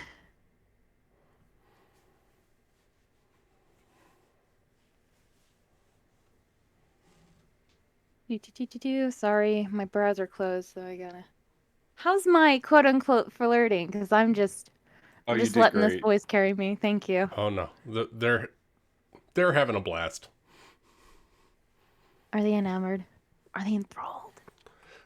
These are two guys that have basically been drinking beers and eating pizza for the last like how many years, and they finally get someone to like show them the littlest bit of attention. Oh well, I did You not literally think. made them cry because you talked about their dicks. Yeah, Oh, they're like wasn't any kind supposed of to be a attention funny is good song. attention.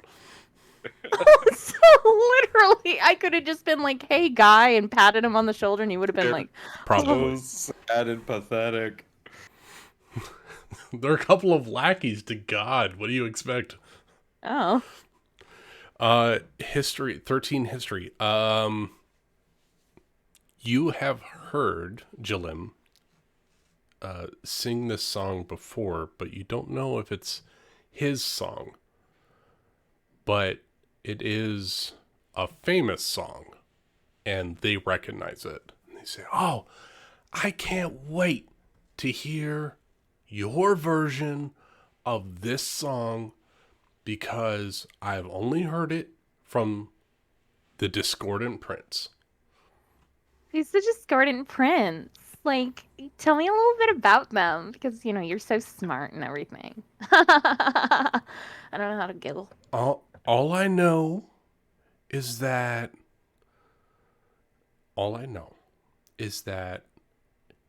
he's got like these wavy, luscious locks, like golden godlike skin, and he's got like this goatee that is like, oh, ooh.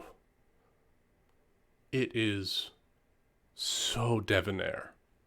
This goatee and mustache, and he plays it on a lute, and this lute is it.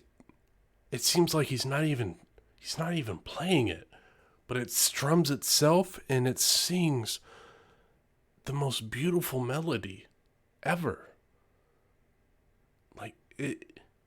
Like he doesn't have to touch anything, and it sounds angelic.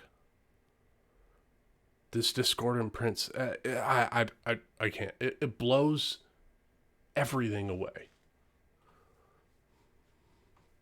Does that sound familiar? The person they're It describing? does sound familiar. How familiar does it sound? It sounds like you sitting on a stool while your father sits in a comfortable armchair plucking away at his lute. In, say, summer's afternoon, you have the doors open to the outside, and you're sitting in like a family room, and just a little Penala, arms on their knees, chin in their hands, and just enamored by the elegance of your father's ability to play the lute. And he sings this melodious song with just such gravitas and just his deep voice. And it sounds just like your father.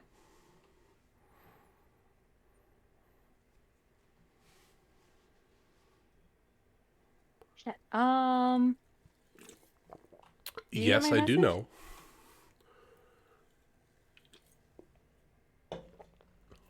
Okay, because there's okay. Oh, that sounds great! Oh my god, it just sounds so great. That's great. Wish you would have told me that. I'm sure you'll be just fine. I don't think, no offense to you, I don't think anybody can match up to the Discordant Prince, but I would love to hear your rendition of the song. I know it will be a hit across the Sky Islands, and you know what?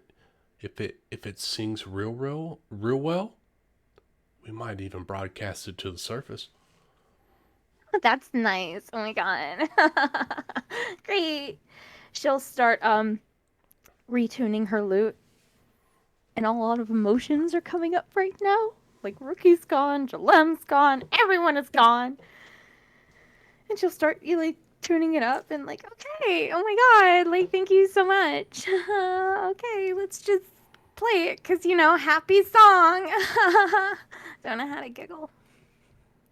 And she'll try to play. I really don't know how to giggle. I just go or Hey, you got your own kind of giggle. God, I don't like the word. Oh. Cheshire's here. Cheshire is quiet in the corner. Hi, Cheshire. Oh, thank God, I have a buddy. Oh, good. Your buddy is not in the room with you. Well, God damn it, I don't want to be. So, Cheshire's already soundproof. tell me, are you so discordant that you think you have advantage on this play because this performance is distracted? Or do you think that you might, at this moment, try to one-up the performance you had in Alabasta, where you played the cow that stole my parrot's heart? I think she's really trying to outrun her emotions right now, and that's what she's been trying to do ever since she started flirting with these guys. So she'll try to go real 100%. Like if Penala You're was in trying the hard. right, Trying hard. yeah. All right. If Finola was in the right state of mind, she would have just. I think she would have just been able to like do a pat, but now she's doing it 100%. There is no stopping. She's going for go, and she's collecting that $200, and she does not need to go this hard, but she will. All right. All right. You're going hard mode. All right. Roll me a straight performance check then. Oh no! I don't want to. 19. I'm not playing Kevin. I don't have You that. try hard, but the loot resists. You know in your mind you could do better.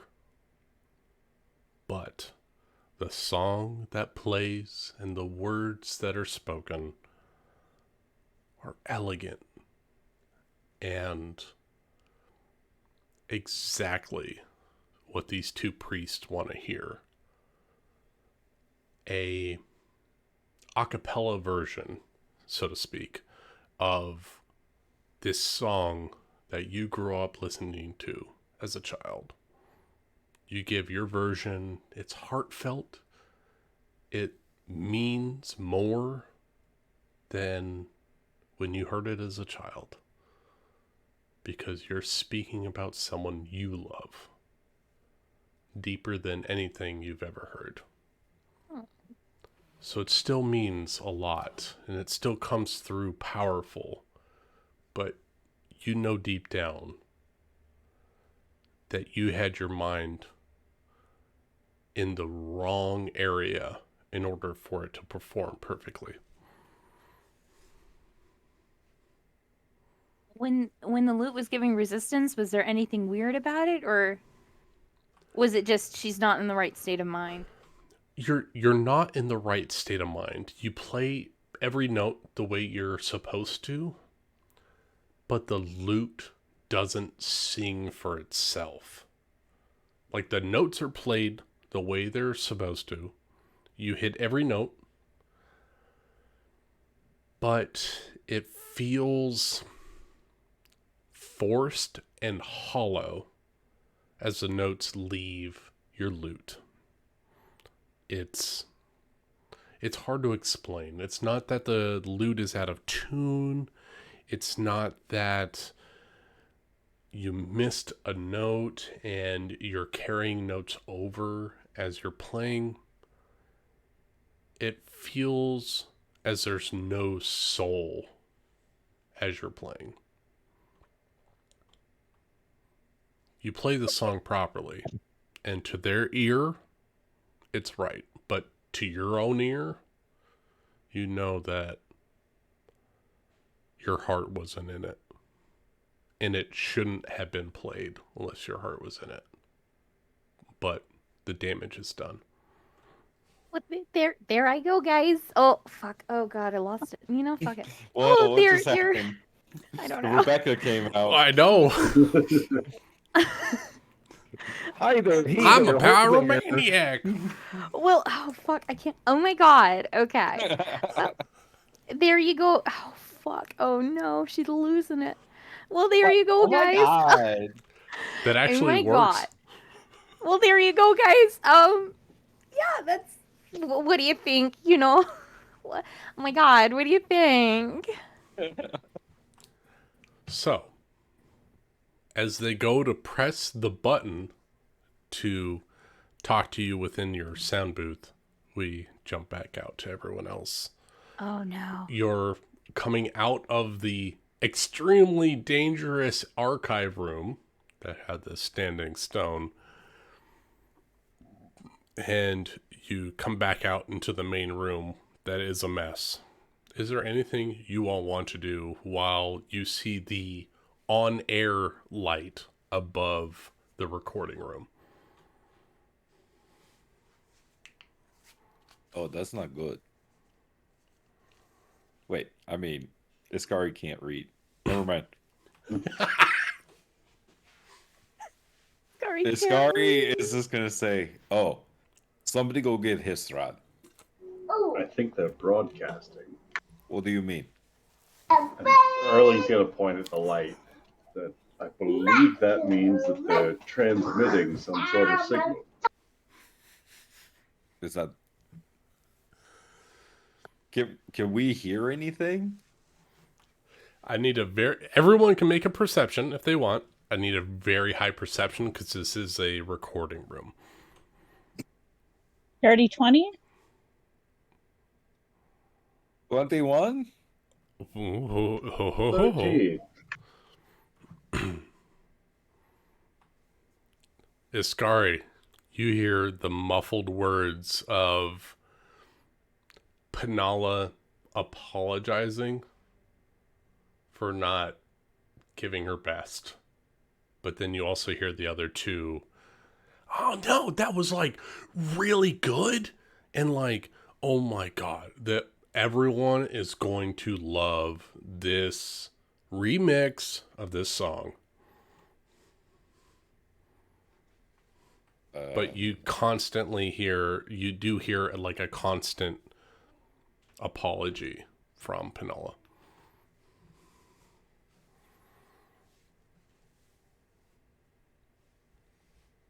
So we're going to be pushing our way towards that door. Like the I don't door think you should underneath ask the these questions, on-air. man.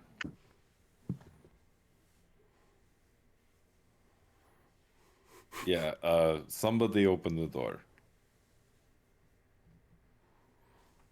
You try to open the door and it's locked. Uh-oh. Erling, what do we do? I think we should open up this door. All right, Chester, see if you can pick the lock. From inside you hear, okay, so we had like a slow, heartfelt song, and then we had like a powerful ballad. Now we need like a sea shanty from your homeland. Let's give us one of those. And they're requesting a sea shanty from Penala. I actually have one. It's an old Cam song I used to sing. If you'll allow me to. Yo, yeah. Oh, please. Weatherman, Let's blow. go. No, of course. So, yeah, no, totally. I will do the very fast version. No, plucka plucka. Now, of course, this was actually sung about, someone my family didn't necessarily like, I actually don't want to sing this right now. You don't have There to once sing was if you a don't girl want to. There once was a girl who strummed her guitar, strummed her guitar, strummed her guitar. There once was a girl sat on a fence post and strummed her guitar. I don't know. It's an old Girl Scout song that was If you're banned. gonna sing, make sure you sing loudly enough into the microphone. Okay. Plucka plucka. Okay. There once was a ship that went to sea. The name of the ship Wellerman was song. Give me another performance check for Weatherman this sea shanty. down. Okay, this is what I got. may the weathermen come to bring Yeah, us sugar and tea and rum. Oh my God, that's an awesome. Now roll me a performance check. Okay, wait. If I sing this, can How it be much? with advantage? Yes. Okay.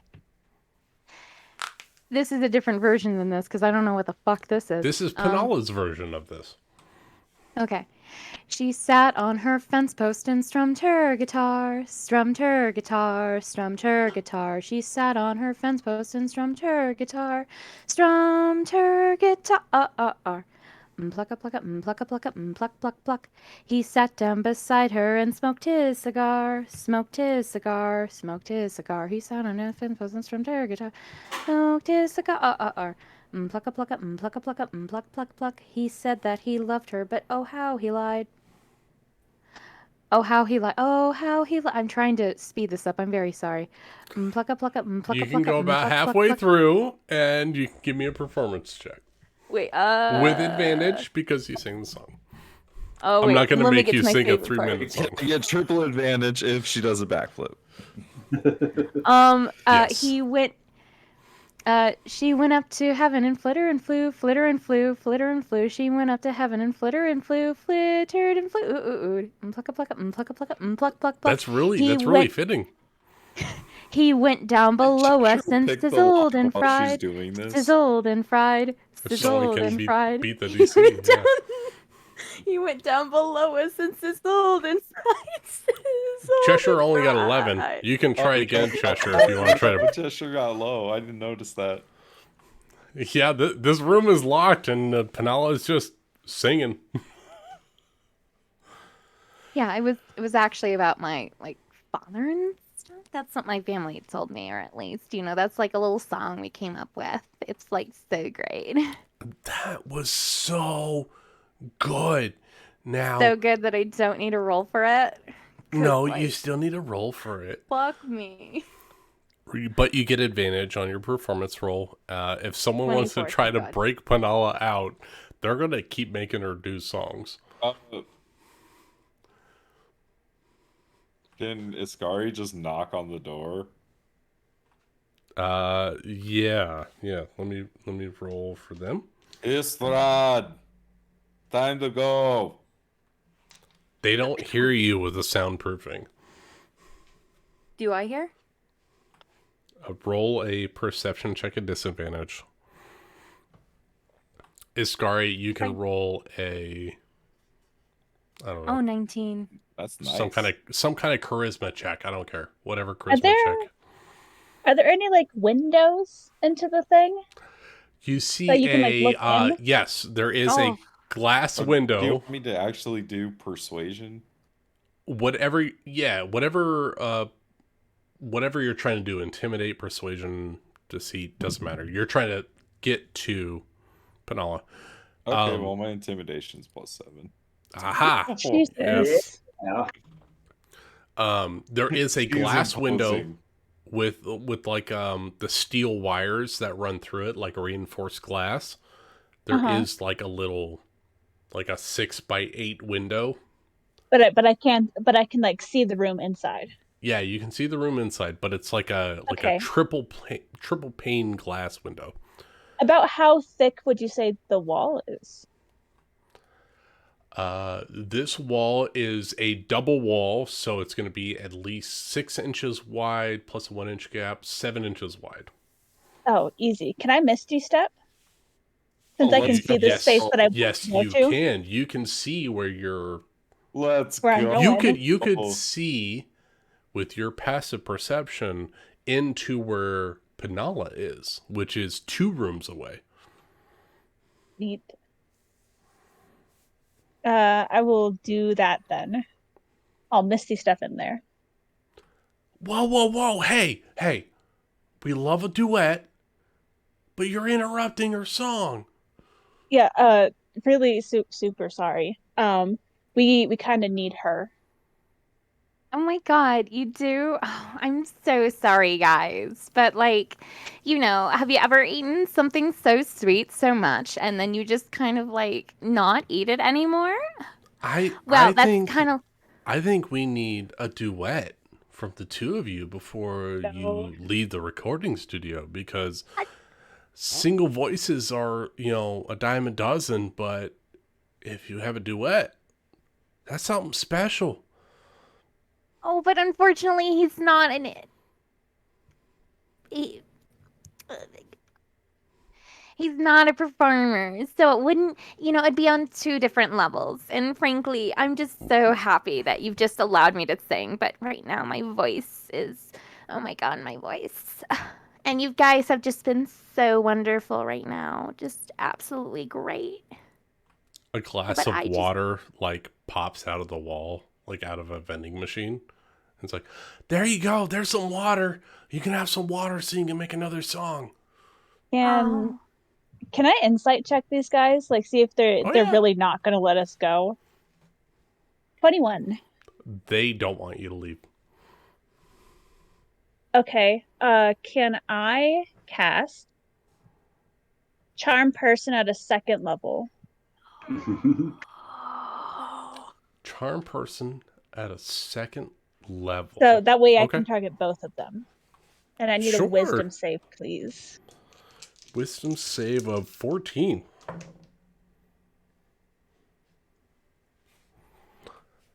Both look at each other and then look at you. Yeah, we're gonna need that song now. It seems like both of them have resisted your charm person. Do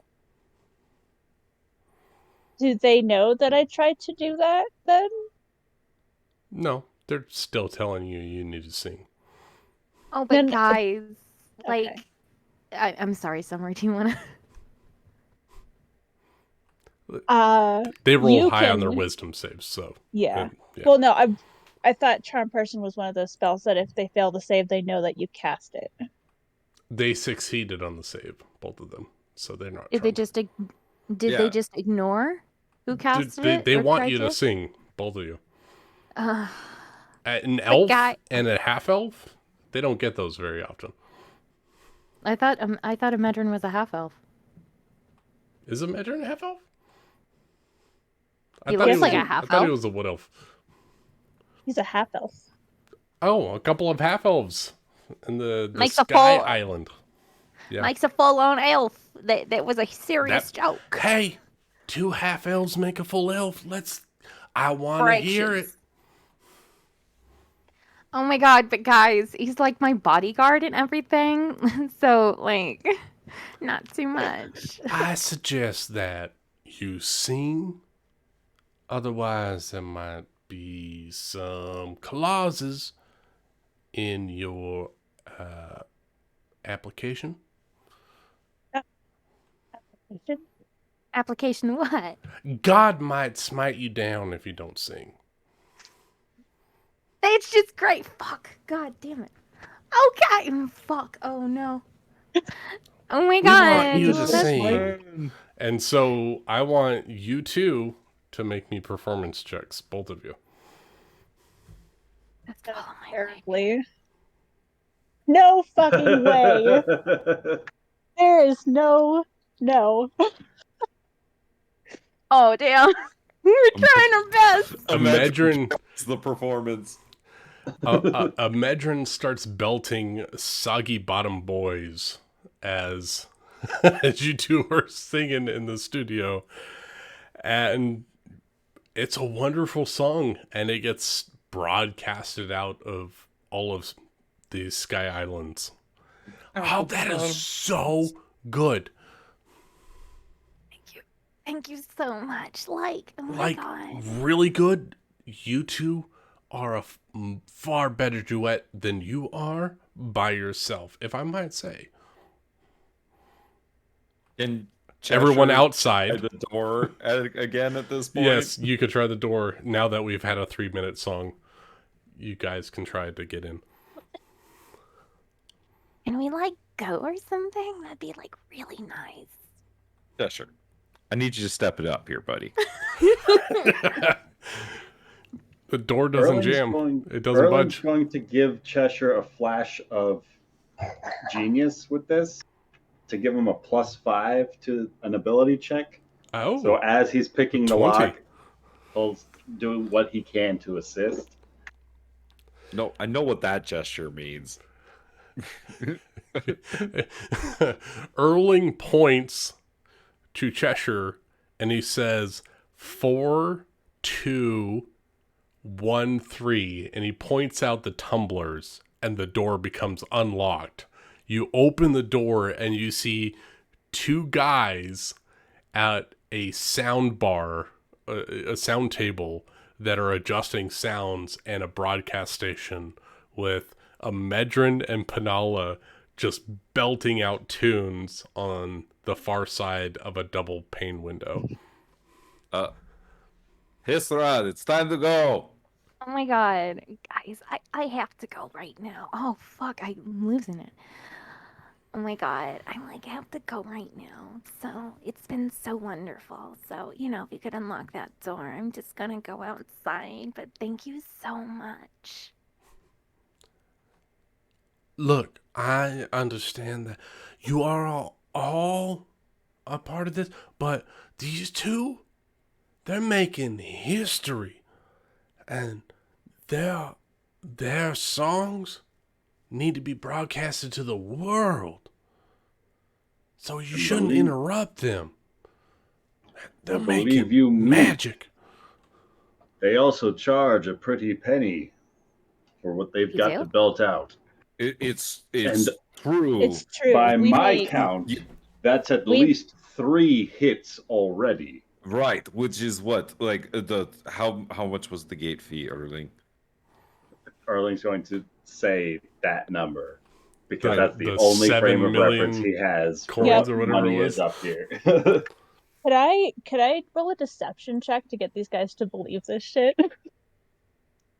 Yeah, you're next to a microphone. Go ahead. Deception.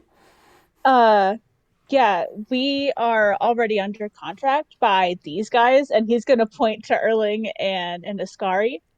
And there's no way that you could get even close to affording us.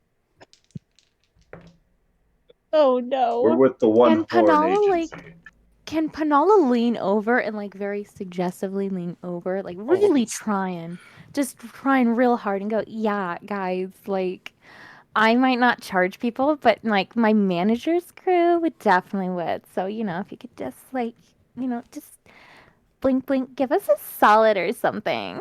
All right. One Horn I don't know how to Records. giggle. Nice to meet you. One Horn Records. Yes. Imagine. Give me that with advantage, please. Can I roll One more that? time. No! Well, lucky for you, I rolled a disadvantage for both of them, and all of them are below 12. Hell yeah, dude. God. All 4 dice are below 12. Okay.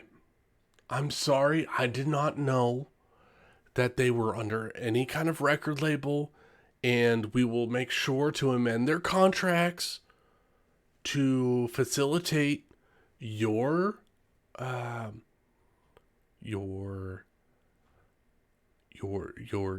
representation of them.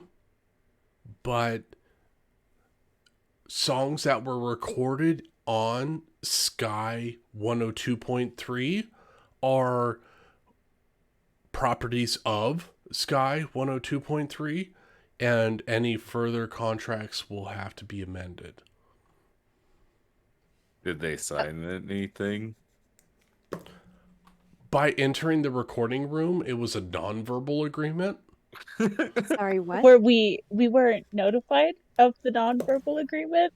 I'm sorry. Can we get out of the fucking soundboard right now? Because I need to rest my vocal cords.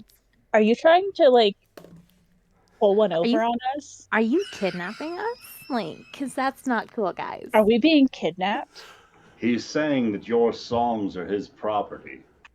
Okay. Well, technically, songs aren't anyone's, but can we just get out of the recording booth right now? It's getting pretty hot in here. I don't know how to do.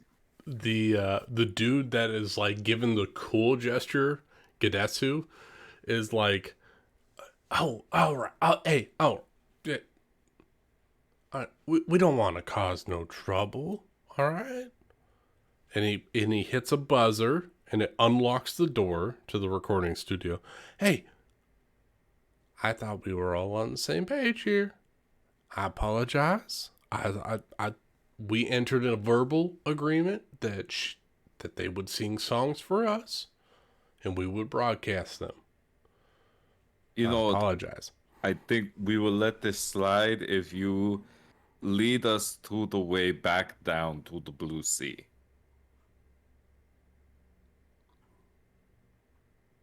Well, yeah. The old man, he will take you back to your ship and lead you on your way. Now, I don't know if God, praise God, has any intentions of letting you leave, but our contract is finished as long as we can produce these 3 songs that came through.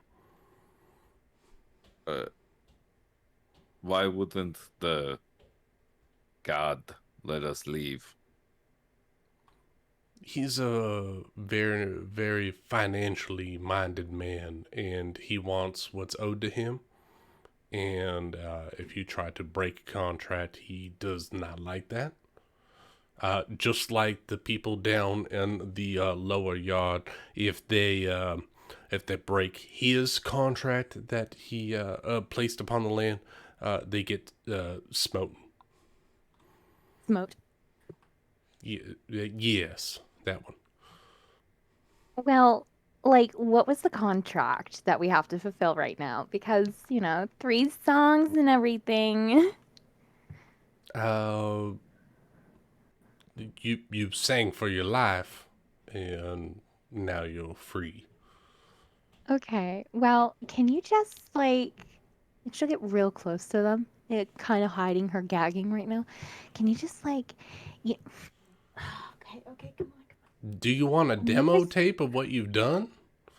No, just 1 second. Can you just, like, make sure that, like, he doesn't know and, like, we get there down safely? If that's okay?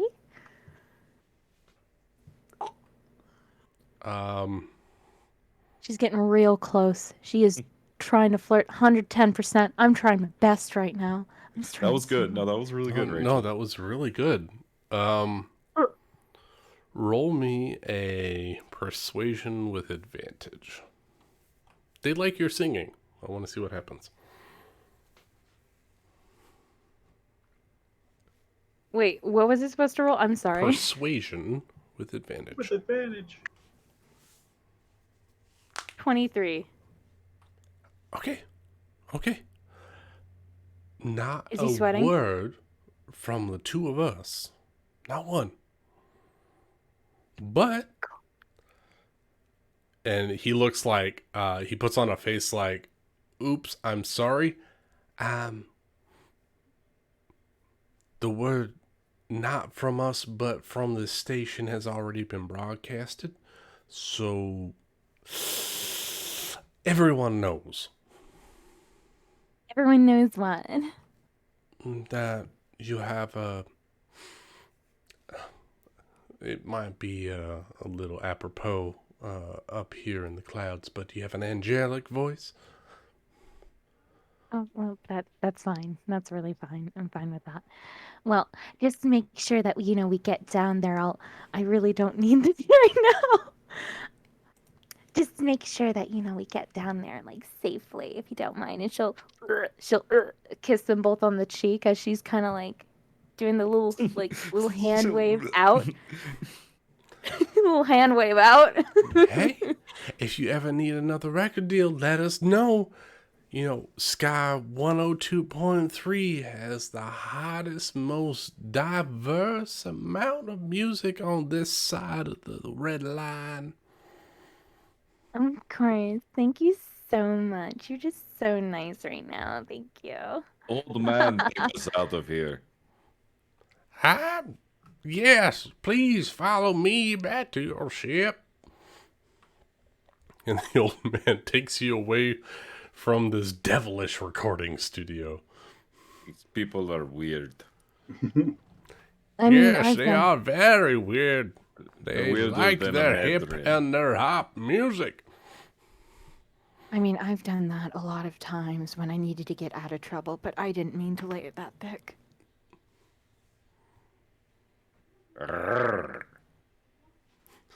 Ugh. Well, that was something there, young lady. No problem. Can we just go down now? Because I will do what I can to draw the attention away from God, but those were some catchy tunes, and I'm sure his ear has heard them. Yeah, got it. Which way do we go to get out of here? Do you have a ship that can glide across the air? Yes. Well, you just simply have to sail off the clouds and glide yourself back down to the surface. Is there like a closest edge? I don't know. No, the clouds are derived from the stock of the bean plant. So that's about the center. So if you're going to go off in any direction, you just have to sail in that direction and hope that you don't catch the lower yard on the way down. All right, let's go. Seems simple enough.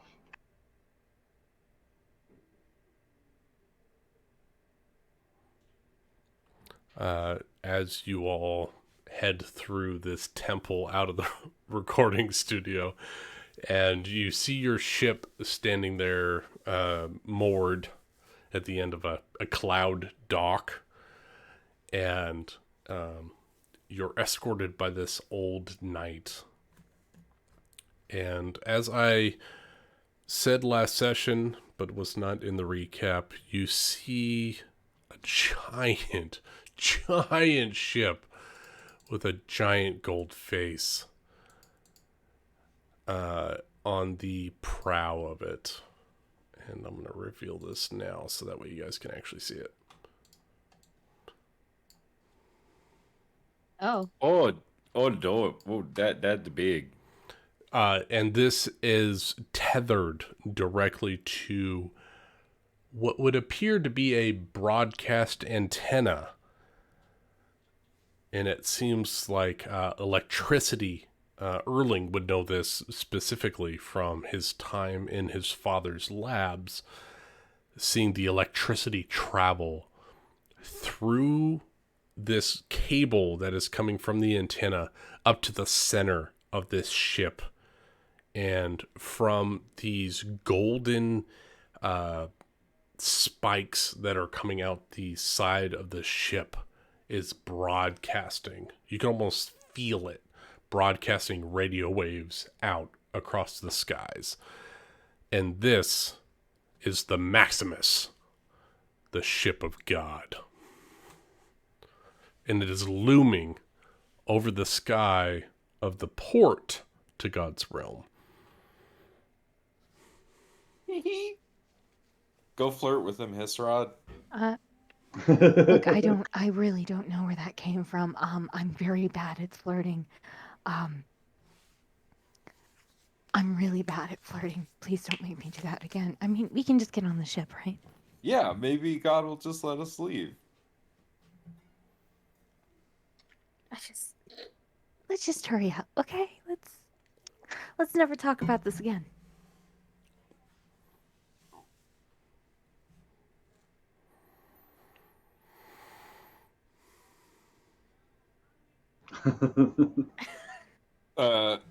Iskari as they're walking. You're getting microwaved, yes.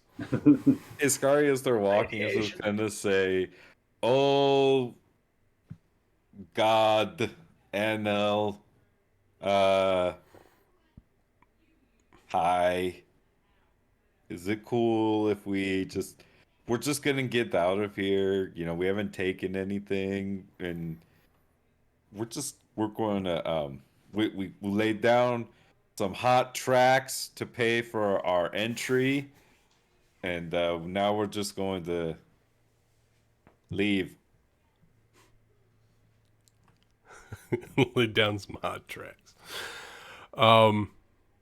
Cheshire and Emedrin, you feel that there is more ozone in the air as Iskari is speaking directly to God. You feel that the hairs on the backs of your necks are standing up. Cheshire moves away from the captain as a bolt of lightning strikes the ground 10 feet in front of Iskari. And that's where we're going to take a break.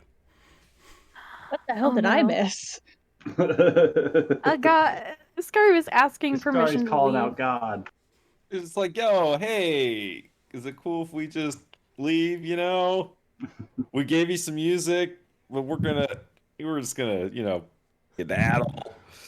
How fun. Fresh Lightning tunes. bolt. perfect timing that you walked out there because I got to go put my son to bed. So No. you all discuss amongst yourselves.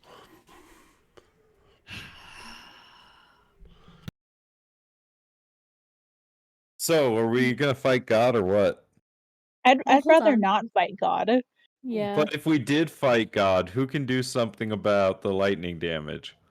Absolutely no one. I None of can't. us? I can talk unless I No can one has talk. like absorb elements or something like that. No. Mm-mm.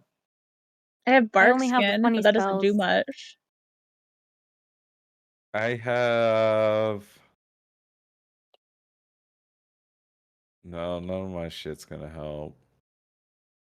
Because I've got like detect evil and good from my paladin stuff. I've What does got Erling have? He seems like the type why. of person. So Has Erling detect- does have absorb elements, but that's only once a round. Oh. And I've got 2 first level spell slots and 3 second level spell slots left. Oh, Okay, Chester has so Imagine. then anyone have anything creative? I could talk to the man. Yeah, you could try that. Besides that, I can talk to talk to animals. That's as far as my skill set goes. I can offer him a hat. Yeah, I've got nothing. I can make a cannon shoot him in his lightning face, maybe? I'll give I'll him give Buggy the Clown's hat. Or we do have gold for him. I've got Crocodile's gold hook that I Oh took yeah, off a no, there we crocodile. go. Yeah. I could give him some gold. For some reason, I have MC Hammer Pants, gold, and I have a black vest. Habitat.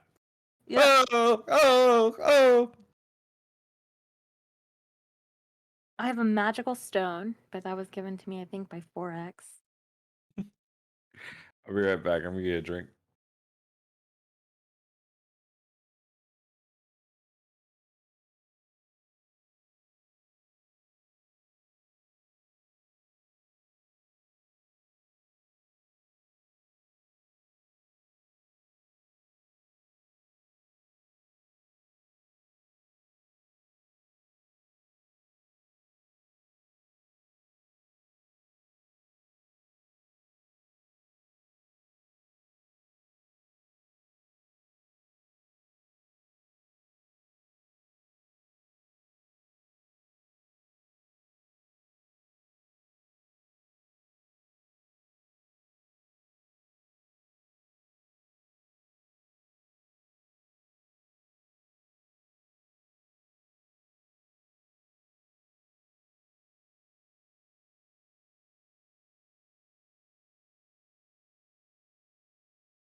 All right, I'm back. What did I miss?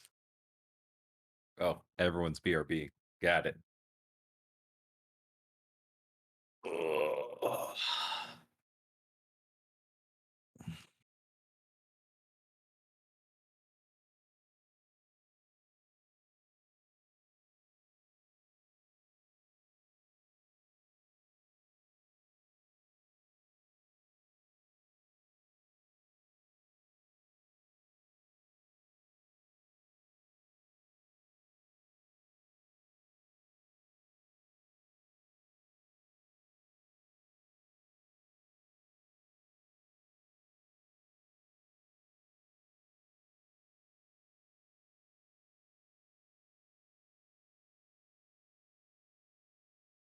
I just want to get this god business over with.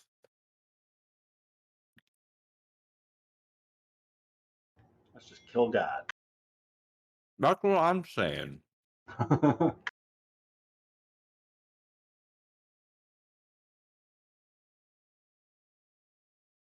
What if what if that was a lightning strike of goodbye? I don't think that's what it was. Well, we can believe, can we? Lightning smite of approval. Yes.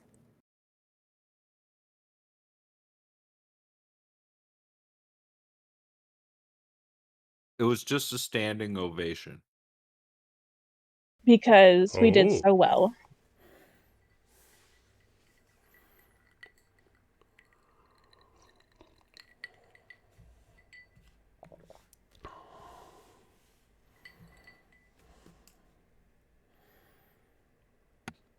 Iskari's gonna stop and say, on the other hand, maybe God wanted to have a word with us.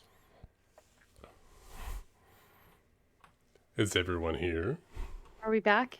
I think so. Cheshire, quiet as always. But he memed. Several obscure gestures.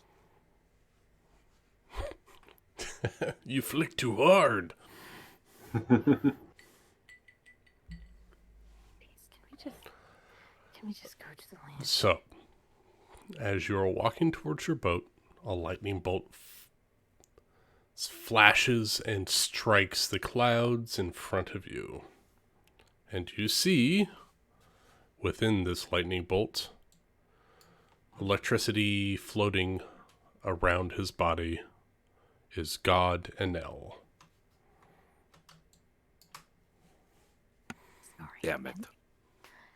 Let me try to talk. Let me try to talk to him if he wants to talk. I understand that you all have made some brilliant music for me. Yes, we did, Your Eminence. We were extremely moved by the land below that you rule over, and we thought that it was an appropriate gift to give to you as a god. Our absolute greatest songs. Did you like them?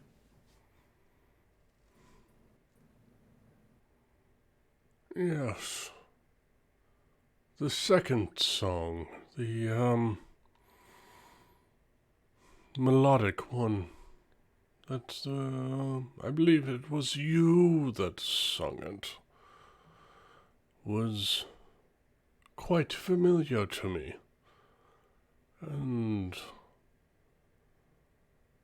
it brought memories of another time to me. I enjoyed it thoroughly. Thank you. Thank you. Well, we were extremely humbled that you allowed us to go into your pat castle and or temple and everything. And well, we've given our 3 gifts to you, so we were just going to head back to the sea so that way we'd be able to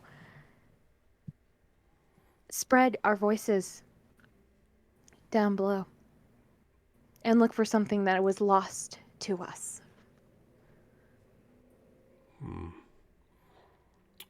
I'm sure I do appreciate what you have done. But I don't think that my appreciation in word is enough.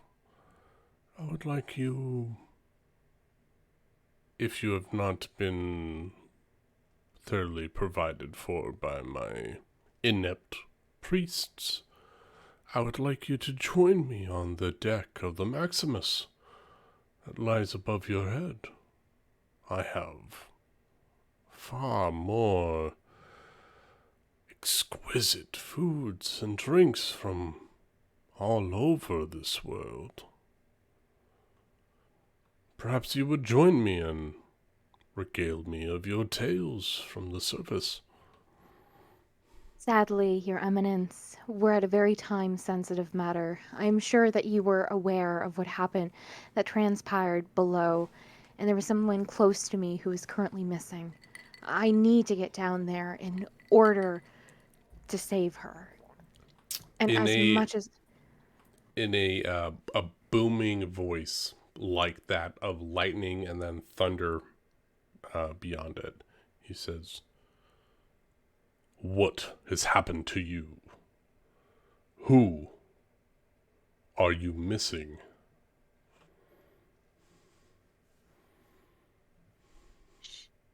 He seems concerned. Oh, okay.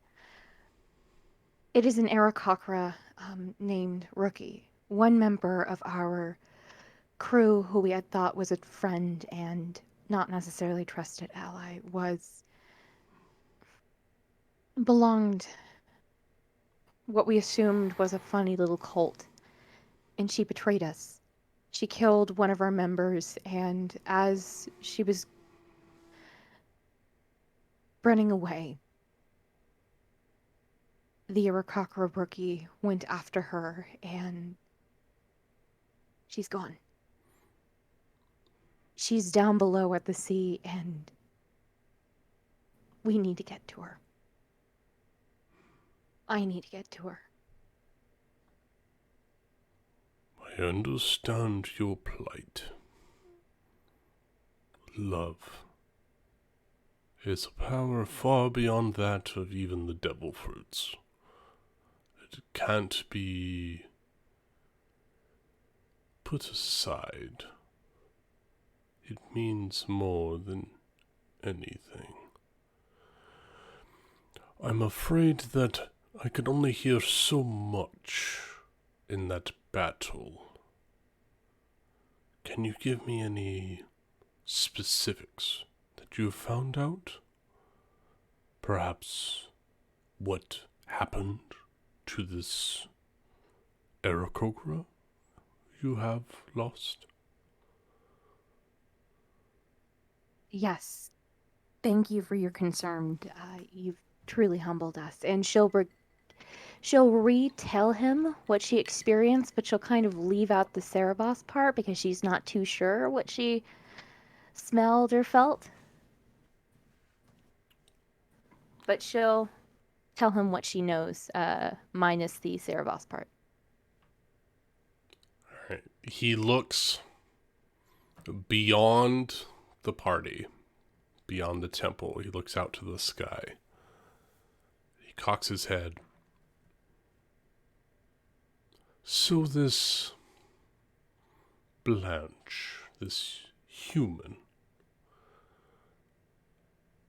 seemed like they had delusions. They were speaking to someone that wasn't there on the battlefield. I don't recognize the voice that they were talking to. Not specifically. Am I correct in thinking that they were talking to a message, an illusion of sorts on the field? I'm not positive. This is all second-hand information from what I was able to gather. It's quite possible.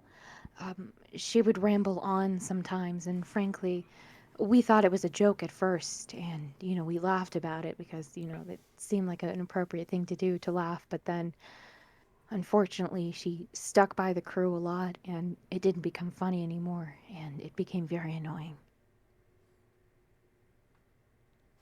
I need everyone to roll an insight check on NL. Imagine you have advantage. Oh yeah. Oh, Oh my god! That's terrible! And this is why I'm the captain.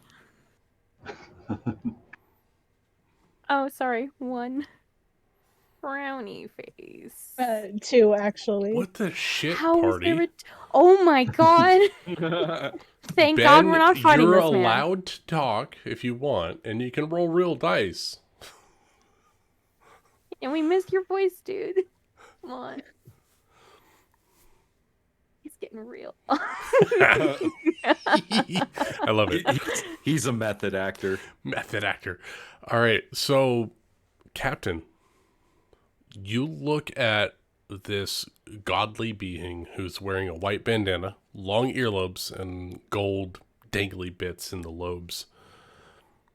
He looks off intently, like he's trying to recall a person that he knows.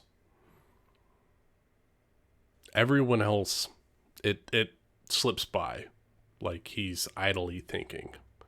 But Iskari, you know that look. You've seen that own look within your face when you're looking in the mirror. He's trying to recall someone who's had a position higher than himself. And he looks out over the horizon, 1,000-yard stare, 1,000-mile stare. And it resonates with you. If it helps, Your Eminence, your godliness, as she kept referring to a god named Veratu. Thank you so much for your time. That is a lot of help. Veratu. I think that is the name of someone I have had dealings with in the past.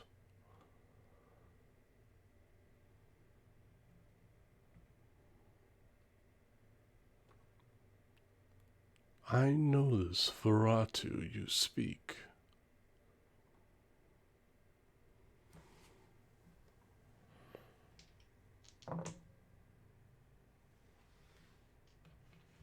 And? What were your dealings with him? Penala, roll me an insight check.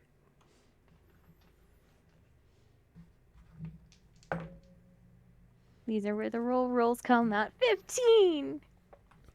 You see that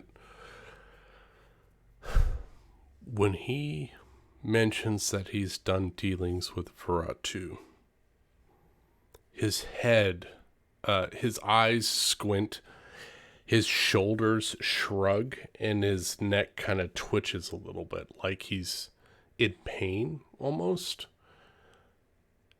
And his head kind of turns to the side and then snaps back to the center really quickly.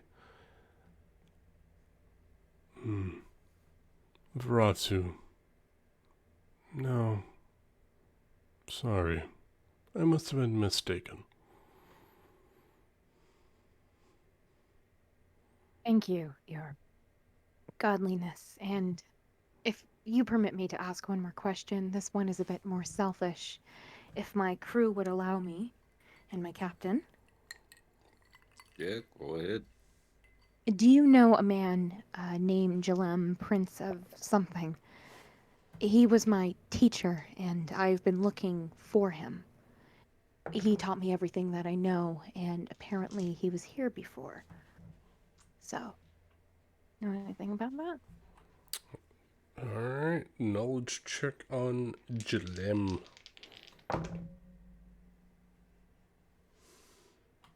Ooh. Ryan's changeling die got a natural 19. Oof. Son of a bitch. Son of a bitch. Oh, yes,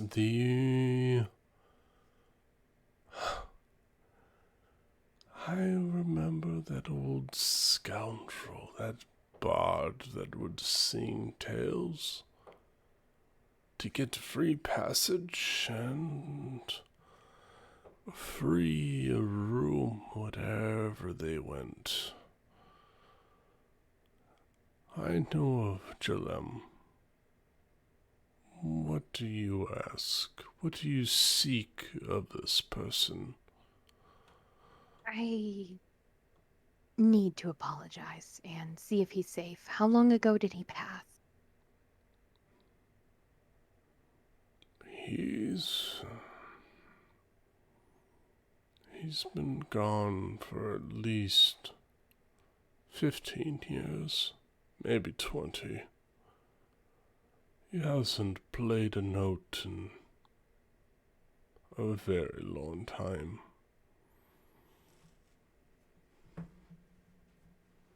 Okay. Thank you so much, Your Eminence, Godliness. Unless we don't have any more questions? Do you recall his title? Prince, something. I'm sorry. He and I never really discussed our past together. Roll a deception check, please. No, legit. Okay, roll a persuasion then. No cap, man. 25.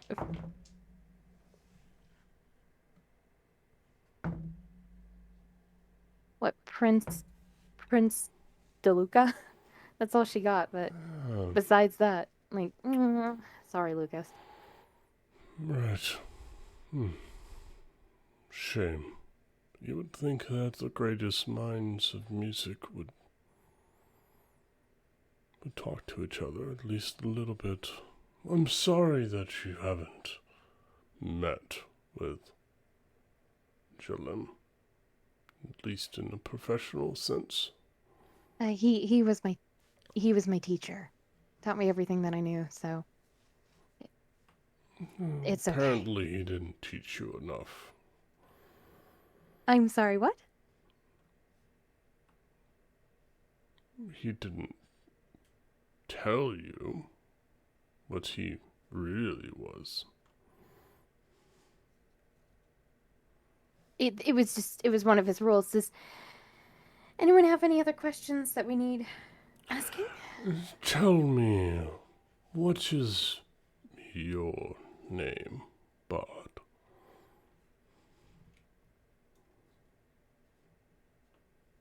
The Marines aren't up here, right? Like they have no power up here. You've seen no Marines anywhere.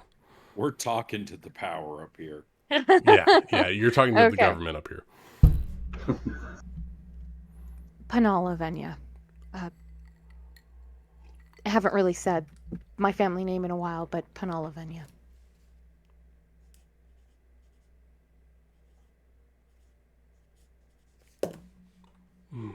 Panala Venya.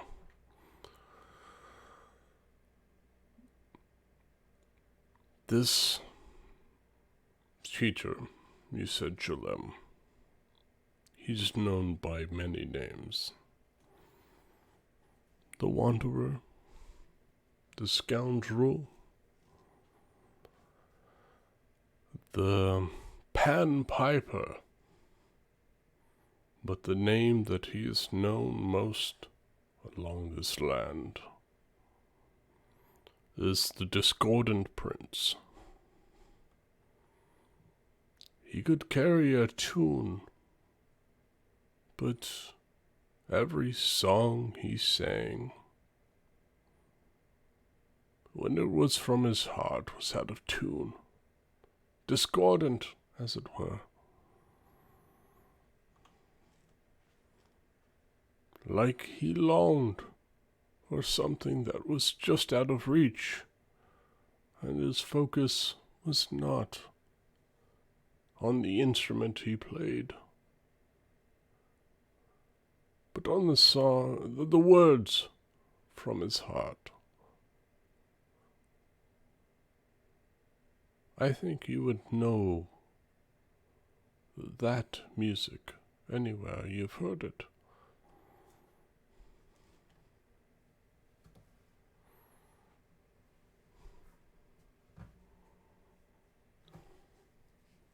Oh, my mic was off.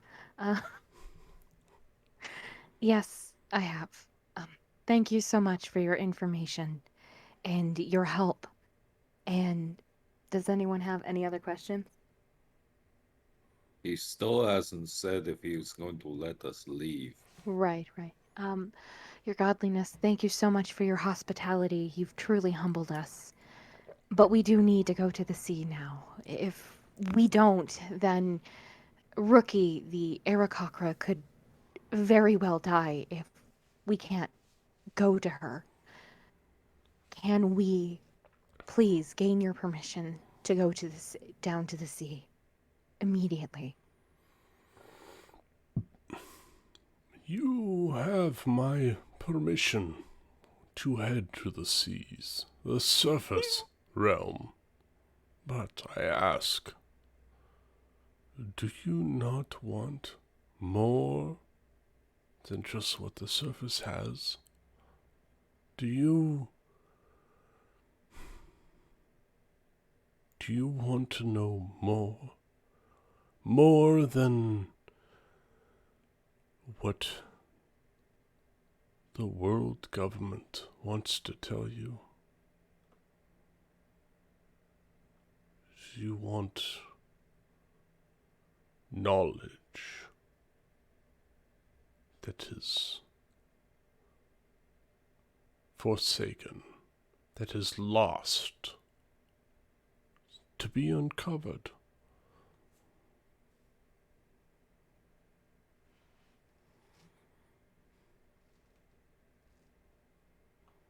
I personally don't. Everyone else? Oh, yes, absolutely. Oh.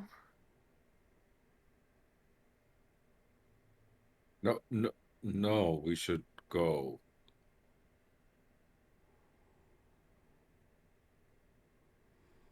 Yeah, I don't think there's anything up here that we need, since what we're looking for is down on the surface. It's a shame that you don't want to know more about what has happened here in the last centuries. What has happened in the Void Century.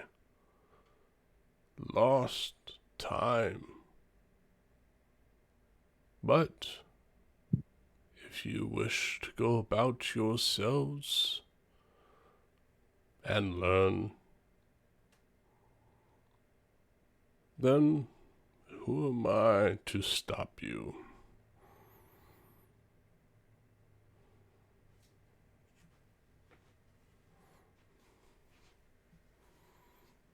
If you want to go back to the surface, then by all means go back to the surface. But I plan on heading to those that extended beyond what a ship could take you to. I plan to head beyond the clouds. At some point, I will learn. I will learn what gods have come to find as truth. Knowledge that will give me power over everything lies beyond what a ship can sail. Well, But that's what you think it means? that is what I think it means, yes. Fuck you, Summer.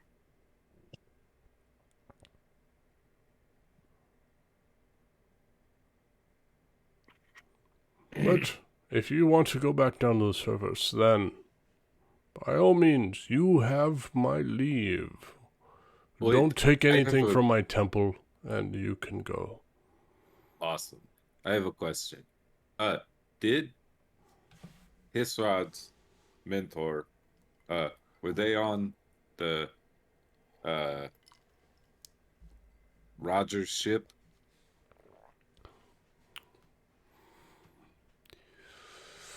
By Hisrod, do you mean Oh, the sorry. soft-spoken one?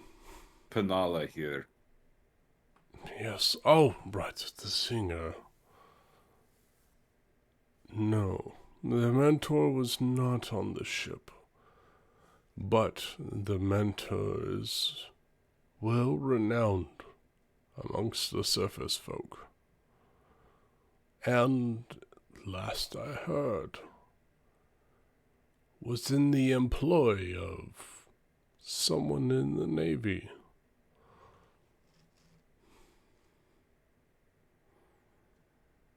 How long ago was that? How long ago was what? How long ago did he hear this rumor?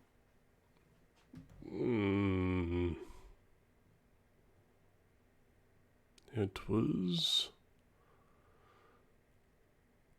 just a few months ago that I have heard that the Navy has this discordant prince singing the Navy's tunes from port to port.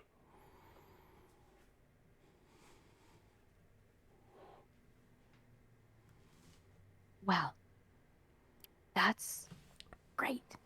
Fantastic. Thank you so much, God. Well, if we should all get onto the ship so that way we can get down and go to Rookie, that'd be great. So let's go. You can leave at any time that you want. I can hear just about anything that happens wherever I want to hear it. But if you want to go and you don't want to use my abilities, then by all means, head back to the surface and piddle around the pond if you want. I'm very sorry, y'all. I'm sorry I'm taking everyone's time, but I just have one more question. Can you hear down below the clouds? If there is a storm, if there is a single bit of electricity that flows through any wire, I can hear it. I'm going to try a long shot, y'all. Is it possible you can hear a voice? You've probably heard of Blanche A. Dolores's voice. It kind of sounds like oh, hi there, everyone. Hi, my name's Blanche A. Dolores. Kind of like that. I think I have heard that voice before. That was a Is she shockingly around? good impression. Thank you. It's almost like it's from the same person. No. You're very good at voices. What do you wish to ask? Can you hear her?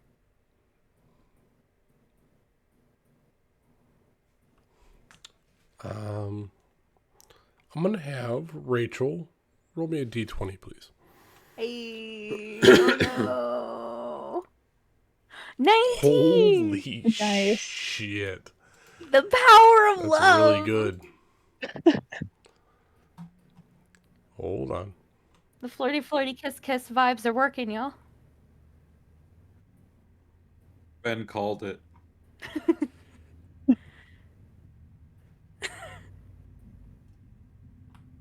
And this is referencing Blanche, right? Yes, seeing if he can hear anything, kind of like this. I'm so happy I don't have to. So happy I don't have to play her. I'm so happy. I'm upset that Rick is gone, but what are you going to do?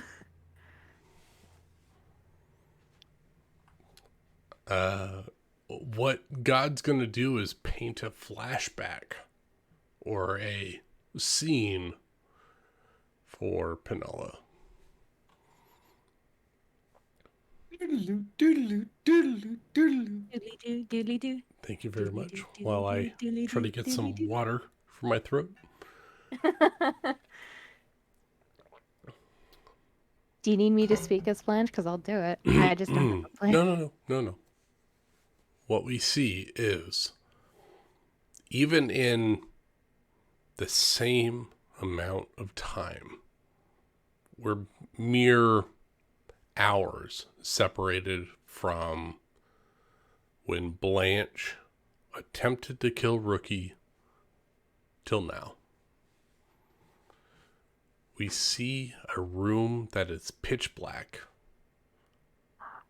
but what you hear is the sound of a blacksmith's hammer striking steel. Ting, ting, ting, ting, ting, ting. Through this eerie darkness, so the scene is black. The camera pans up, level with the anvil, and then every blow of the hammer flashes a brief flash of light, and then you see the goggles of a smith, and the flash as the hammer hits the metal and it sparks up. You see, after a couple of minutes, they lift up in tongs their work, glowing cherry red. And it looks like a pair of flaming rings that are connected by a chain. And the rings are filled with razor sharp spikes. You see the glint off all the edges. The camera pans to the face of the blacksmith, and you see a happy grin on their face.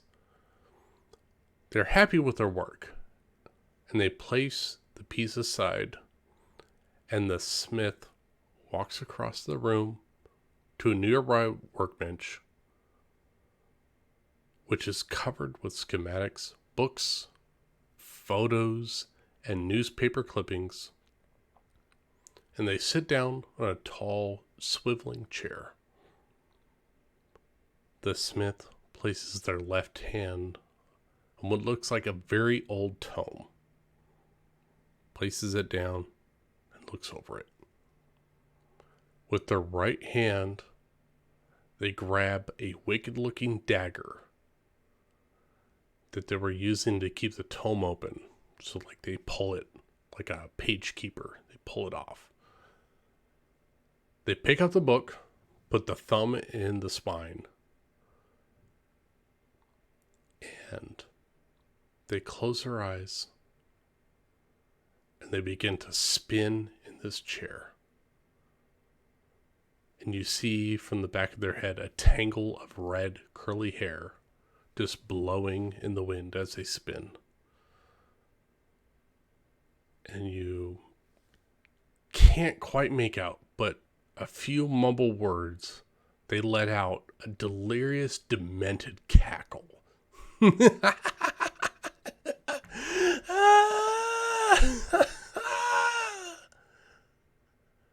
And the focus shifts to the tip of a dagger as they stab it into a tabletop. And every time they stab, they leave a scorch mark on the table. And that is the image that God Enel imparts to Penalla.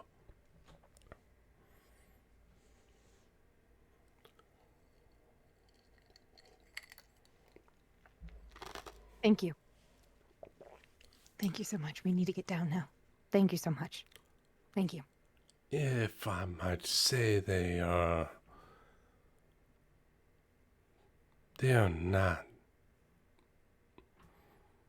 gonna stop with what they're doing. And I don't think you're going to get there in time to stop them from doing whatever they plan on doing. But you could have more power, more ability to stop the future. If you come with me and figure out what the gods' power is.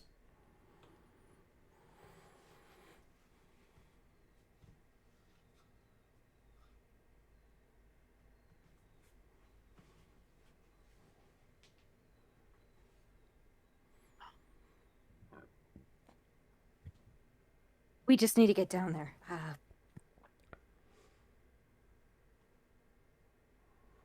Yeah, we need to go down. Thank you so much, God. We should go. We'll chat eventually. Thank you so much. We should be going. Thank you. Thank you. Bye. Sorry.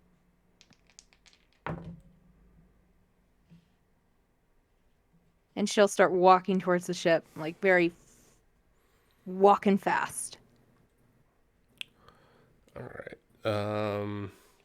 Who has a high passive insight?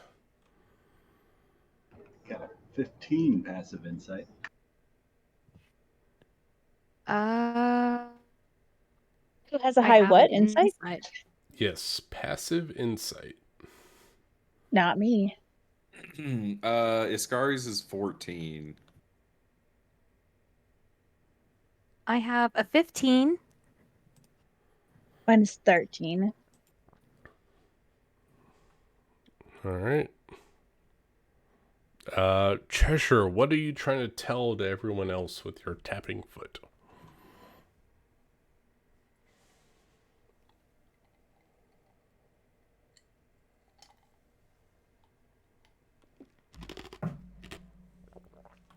I'm gonna make Ben talk sometime, damn it. If you don't talk, your crew's gonna die. He's Dog. dedicated to the bit. He is. You gotta commend him. Or he forgot to BRB. It's really hard. Oh, Oh no. well, we can't hear you. I think Ryan's trying to kill us all in the sub-brand. Can you hear me now? Yay, there's Ben. Yeah, sorry, I was trying to tell Rachel that A, that was fully in character, not like me getting impatient, and B, that I was trying to imply that this god is obsessed and doesn't actually know shit. Mm-hmm. He keeps talking about like all this stuff he needs to like, oh, you could help me find all this information. It's like, what kind of god needs us to help him figure that out? It's like a positional title. But, position of power. And Kind of like king. since you obviously didn't hear me before, my passive insight is 18. Oh, fuck. Passive. All right. Cheshire, the one who cannot speak. You realize that in this last volley of words, Enel is a puppet when he's speaking. Everyone else thinks it's normal per this spattering of words, but you sense that it's not of his own mind that he's speaking this last bit of words. It seems like he's being coached. Oh.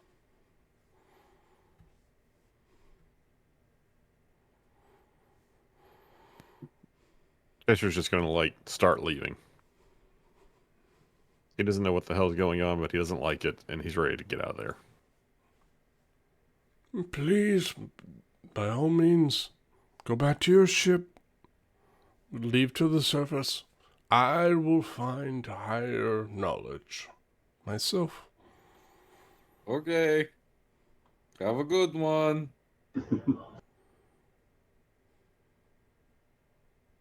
We love you. Bye. Kidding.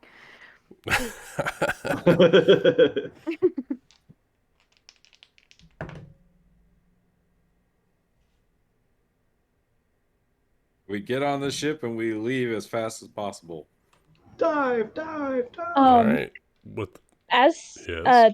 as we're walking back to the ship, does Medrin notice that little like bit of just like silence for him again, or was it just a one-time thing?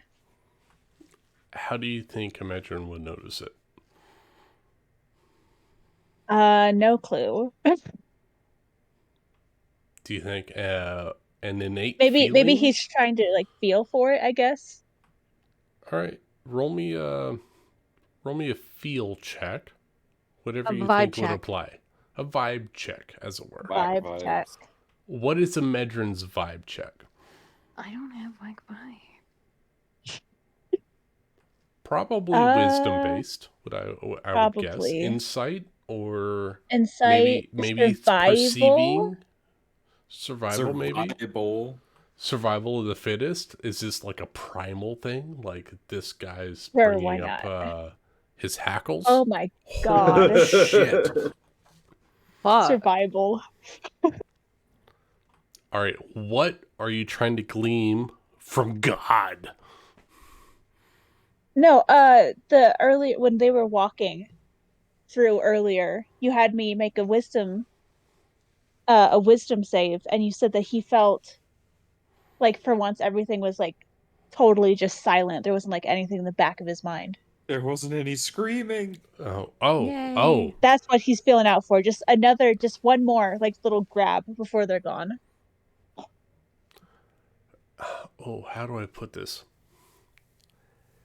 You feel in that briefest of moments that there wasn't a conscience telling a Medrin what to do. That in every action that a Medrin has wanted to do or questioned to do, there was a Medrin and there was another voice. And in those briefest of moments, it was just a Medrin. And now that you have come back and you're within, say, 30 feet of this individual, it has come back. The voice, the additional voice in a Medrin's head is there. The silence has gone, and now there's this static, so to speak, in the back of a Medrin's head. So the entire time that they were talking to God and stuff, he didn't feel the static at all. It was just quiet. It was just him. Correct. And then when you saw when you saw God kind of twist their head and shrug their shoulders, that additional voice was dropped back into the back of Medrin's head. So it was like quiet, and then someone turned on an AM radio at a certain point, turned on an AM radio, and there was some kind of talk show on an AM radio station in the back of a Medrin's head. Very staticky, very like an AM radio, right? Like it's not doesn't come in clear, but you can hear the voice, but you hear that tinny, deep sound of an AM radio station in the back of your head as soon as you got close to God when he started having these conniptions. So God has whack vibes. You would think that he has similar vibes to yourself, which would be whack vibes. That would be whack vibes. Ah, damn. Very whack vibes. The Half-elf wackest. vibes. Does Medrin say anything when the party is beginning to walk back towards their ship, as God has left them to do what they want to do? We want to Yes. get the fuck out of here. I know. I'm sorry. No, no, do it. Yeah, he'll hang back just for a second and ask God if it just says like just for a second, like step closer, and it gets louder again, right? He said like when he's standing near God, he can hear it better. In this moment, yes. Huh. So yeah, just for a second, he'll hesitate, be like, "Do you hear that?" He looks to you, and with your insane passive perception, you see his eyes dilate very tiny in his pupils. And he says, "Hello, child. Oh God. You are outside of your boundaries." And then his head snaps to the right and then comes back and his eyes come back to normal. "I'm sorry, did you have something to say to me? Or Oh, that were was you going to creepy. proceed on your way?" No, sorry. I thought you said something, and I just couldn't hear you well. Bye. "Goodbye then. Don't trip on your way down."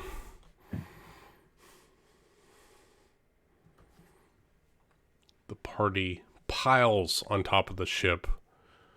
Whack vibes, whack vibes, whack vibes. Back vibes. Yeah, those are the wackiest vibes, man. And the party can begin sailing towards the nearest edge. If you so choose, and leave 10,000 meters up in the sky once and for all. Yep, let's get So the you're fuck out of saying we here. should jump aboard and bring I'm along saying all of that the our hopes captain and has to dreams? figure out the new navigator situation before you go plummeting off of a sky island. Wait, can we get supplies real fast? Nope, there's no supplies up on the upper yard.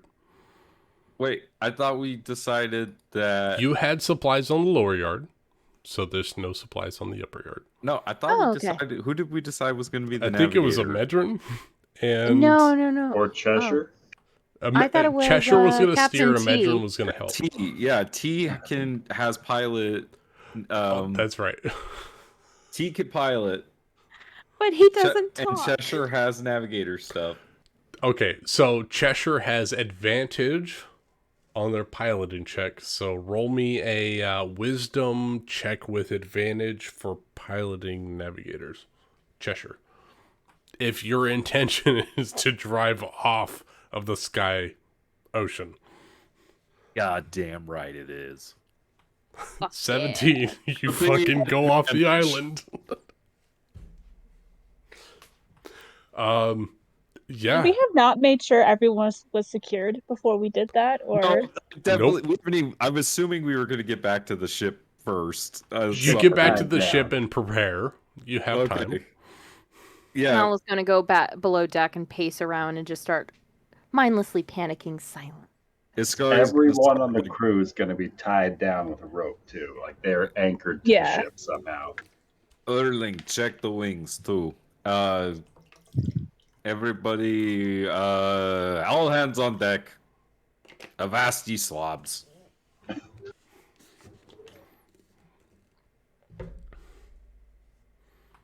All right. Everyone ties themselves on or secures themselves in their own rooms, their own chambers. Cheshire ties himself to the main wheel, so that way if something were to happen, they're at fault. There you go. Chester, go down with the ship. Perfect. We no longer have birds, so a Medron is the navigator that is assisting Cheshire at the wheel, the pilot. What is a Medron doing in this situation? Where is a Medron on the ship? How are they helping? he is helping by I don't know, I could do like survival check, make sure everybody's actually has the right knot down, make sure they're not actually going anywhere if they're above deck, you know? There's plenty of people aiding in that. I want to know exactly where Medrin is on the ship to help in navigation. You know what? He wants to be in the crow's nest. Ah, rookie's old position. You go up to the crow's nest and you see a nest for a parrot up there. Oh my god. There's a couple of odds and ends, a few ribbons. You see that there is an album, and in the center of the album, there's Penella's face. And you also see tucked away is their first edition, signed by the author, No Pictures Volume 1. The book of dirty poetry and The no book pictures. of dirty poetry and No Pictures Volume 1.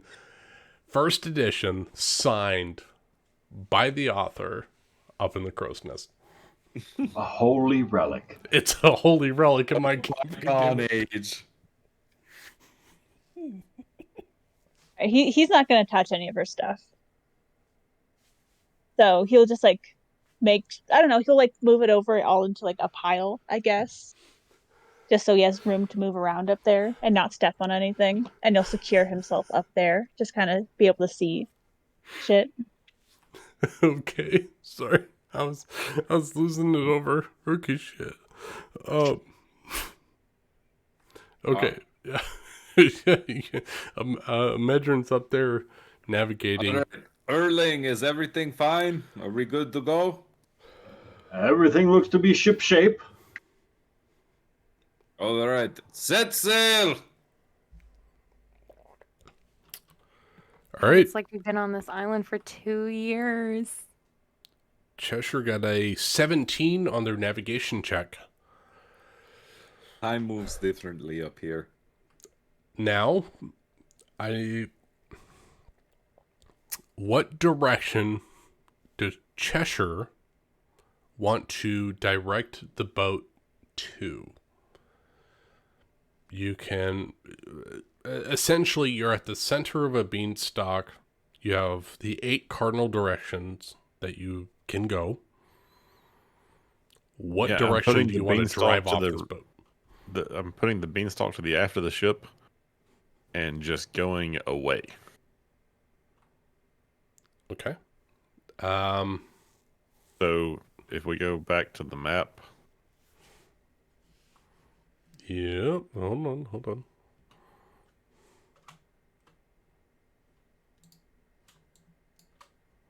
all right. Okay. So if we're anywhere close to one of those X's, then I'm just going away from that. Okay, so you want to go, say, northwest, then. All right. Cheshire, this quiet cat, takes the heading from Imedrin and heads northwest. And without any word, quiet amongst the deck, as people have been lost, people have been tended to medically, you head off the island. I need Erling to make me an engineering check, so make me an Arcana check, Erling.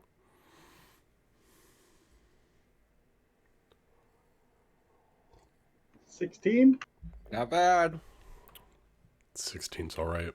We're doing really well. As I shouldn't have said that. you fall off the upper yard, you have about 150 feet before you hit the lower yard. So as you come down and you hit around 75, 100 feet down this beanstalk, the ship is just plummeting. Erling is, with his multiple minds, is able to process information faster than anybody else on the boat. He's able to point people out, to pull down sails, get ready, man the wings. And right as they reach the apex of their drop, he commands everyone to open the wings, and the pulleys pull and the ropes pull, and they secure the ropes quickly, and the wings flutter open. And right at the bottom of the 100-foot drop, you swoosh out across, and the keel is skimming across the clouds as the wings open up, and you fly out across the clouds, gliding your way towards the surface of the planet. Now, we are falling approximately 10,000 feet. We got some shit This to go on. isn't flying, this is falling with With style. Falling with style. So, with falling with style, we have some we have some action items to happen. Oh, great. No. We have to deal with the oxygen being lessened as much, and you guys are being dropped very suddenly into much denser oxygen levels as you get lower. We also have to deal with the pressure of the wings, so we're going to need a piloting check. We're going to need constitution checks for the oxygen. So, you know what? Let's start this in order. Constitution saving throws for everyone. Oh no. That's my one weakness. As you're plummeting towards the Earth's surface. Oh no. That is my one weakness. We're doing con saves. Yes, con saves, please. Oh, that's both of our weaknesses. Maybe 3. You know what? That's all right.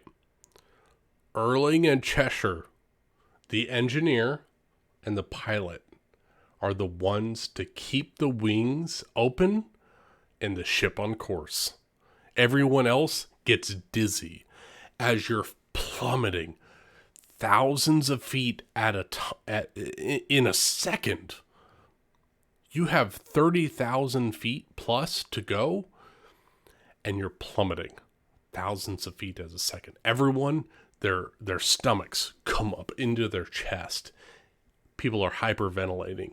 They're floating up in the air, and they're tied to all of the side railings. They're tied to the mast, tied to their positions, but Erling and Cheshire are focused. Like an arrow pointing to the ground, the two of them are focused on the point of landing. And you're able to keep the wings open and the ship on course as you're falling down. Now, yes, very much a goofy fall as you're coming down. The question is, where do we end up? I need Cheshire to roll me a navigation check at disadvantage. So that'll be a wisdom plus proficiency at disadvantage.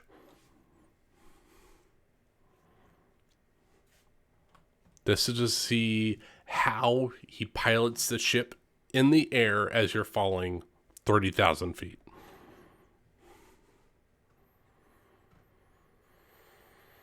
Wisdom plus proficiency. Yeah, because you have navigation tools, right? I do.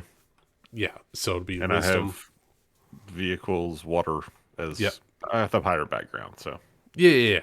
So that'll be wisdom, proficiency, disadvantage. okay, I was just trying to figure out a way to do this. So it's just gonna be disadvantage then plus 3 to the roll. Yep.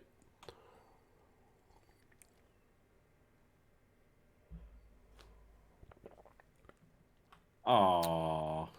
Damn it. That's well. It's not a total failure. Is that at disadvantage? 9. Yep. Yep. So Oh. 12 total. 12 total. Okay, that's good. That's good. That's better than 10. So, as you're falling, half of your crew has passed out. Galileo, I'm not going to say the D word. Izzy, Thank Um, you. Mrs. Hart, and half of the rest of the crew. The Sniper King, yeah, he passed out. The Puffin, yeah, he's flying around somewhere. 4X, yeah, he's chilling with Chili. The crew comes down, just the pure G-forces that you guys are pulling are bringing everyone to the ceiling that is not tied to a rope. So everyone interior to the ship slammed against the ceiling. Everyone else is tied against a rope or is held to a station. Chester is holding onto the wheel. Erling is holding on to the railing of the ship. A Metron is trying for all of God's might, all of everything they hold dear to hold on to the crow's nest. Where's the captain on this ship at this point? The captain probably would have been close to Erling and like helping do anything like strength wise with the engineering. All right, so Erling is on the left side of the ship, pulling and securing a rope, and you see Iskari, not one to shy away from hard labor, pull a rope on the right side of the ship to secure as hard as they can, pull against the stays of the rope as the ship's wings expand as wide as they can. Everyone is just drained. It's constant, full 100% body usage as you're pulling against whatever you are to keep this boat in ship shape. But Cheshire is able to bring this ship in close to the bottom of the ocean. And you see the clouds part as the ship is falling down. Cheshire, you have one last chance to try to get full sail out of this ship. Give me one last navigation check, straight roll. So Is it wisdom possible plus for Penala proficiency. to Sorry? Is it possible to for Penala to give him a inspiration? How does Penala perform an inspiration on this ship? She's gonna hold on to what she's been grabbing onto. She'll look at Cheshire and she's like, Cheshire, I need you to do this, buddy. I've only known this man for like 3 days. Don't let us down. You're doing an amazing job. Just need you to... Oh, fuck yeah, I'm below deck. Fuck me, never mind. No. Your performance can be heard. I want you to make me a performance check, please.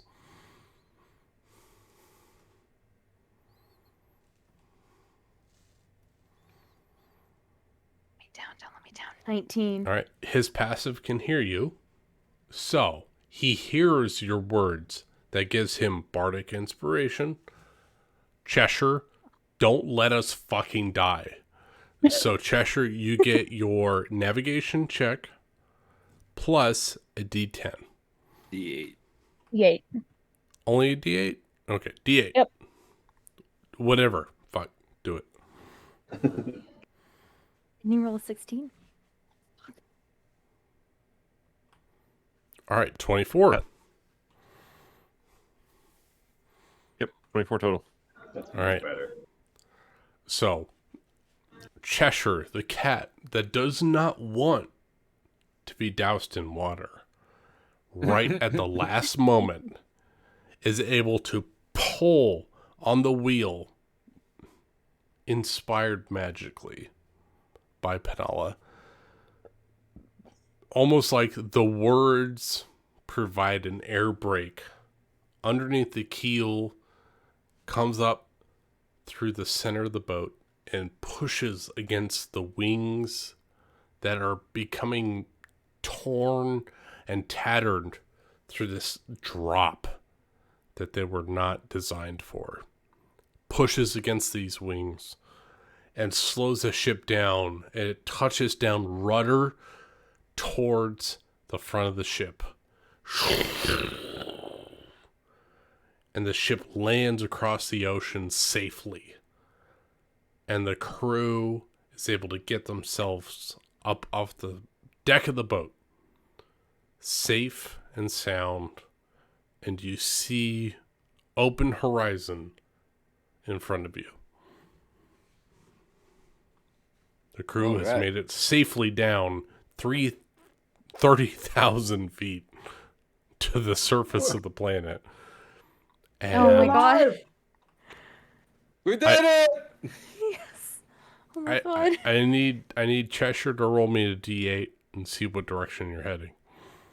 Early's gonna just start sparking off some small fireworks on board the deck of the ship. Penal's going to scamper up, and she's going to use one of the blasts of the... Oh, fuck. One of the charges on the wand. Yep. go early. There's a ton of fireworks going on. Everyone is expending things that are spells and abilities that are celebrations across the crew. You didn't necessarily gain anything from being on the Sky Island. Maybe a few trinkets. But We gained knowledge. you gained knowledge. But we lost more than we gained. You lost some along the ways.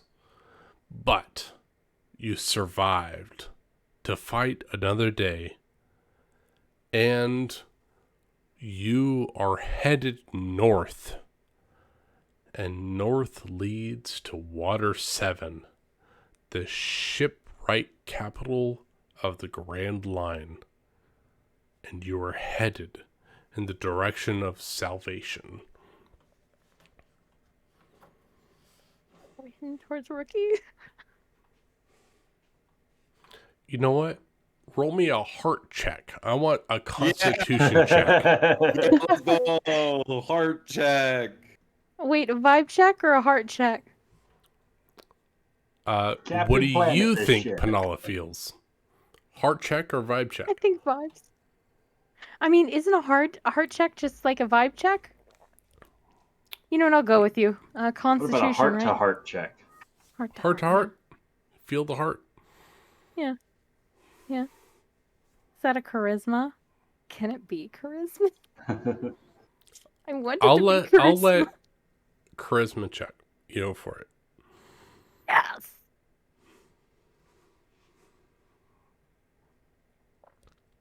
You're heading in the right direction. You feel Yay! you feel that Rookie is in the northern direction, and that is the way you're heading.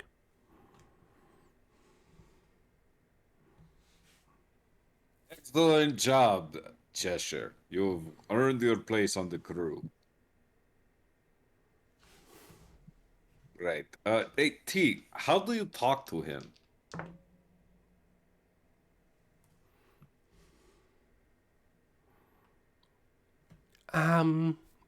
Just like that.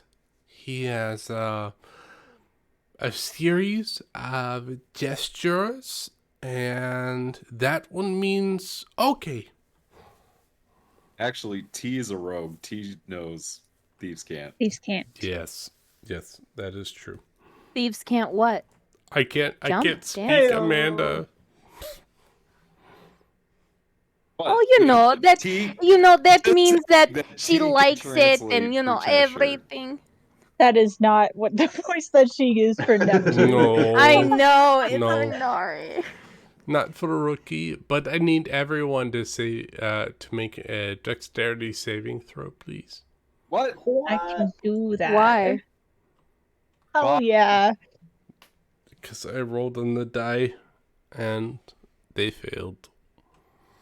Who failed? Who failed? Who failed? God failed. What do you mean? What do you mean God failed? How did What do God you mean, fail? Lucas? I mean, God failed. God failed. Erling's Oh, going to try I and know give what you Cheshire mean. a flash of inspiration or a flash of genius to give him a +5 on his roll. Okay, so Cheshire kill got a 16. Yes, Cheshire's got a 16. Beautiful. I don't know if that's enough, but it's better than 11. What do you mean? God I'm going to failed. say it's really hard for me to read my notes because So we all get healed because we don't dodge this healing spell, Oh. all right? DC 16. So Medrin saves, Iskari fails, Erling saves, Penala saves, and you said it was +5 for Cheshire. Cheshire's got a 16. Cheshire meets it, beats Well, it. that sucks. Let's All go. What happens? You get 4d8 lightning damage Wait, why? Wait, Because God failed. because Why God did failed God- their save. I'm so confused. You Wait, can blame 48? Rachel. 4d8. Complain to Rachel. What? Wait, what did Rachel What did I do? What did you do? I don't know. You broke God? Hey, look, man. I flirted. I don't. Who? Let's. I got us out of. I don't know. What There's did I do? lightning mean, it's- raining it's down not from gonna the affect sky, anything. Penala. I don't know. My boat. It better not break my boat. Is it 4D?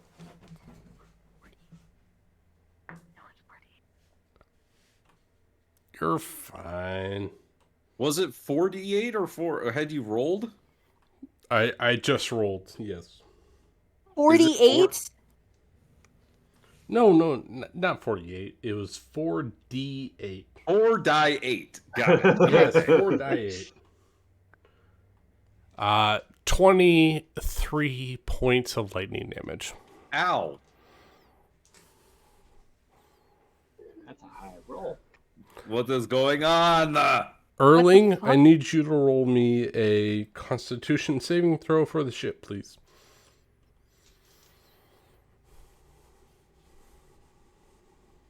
That's good. 22? All right, you take half damage.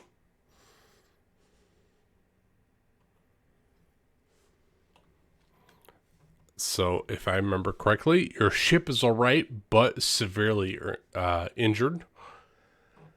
As a lightning bolt strikes from the sky to your ship, as you fall to the ocean, this is very similar to a ship falling down from the ocean when you were at Jaya Island and it rustled up a Sea King before you went up to this up the Knock-Up Stream up to the Sky Island.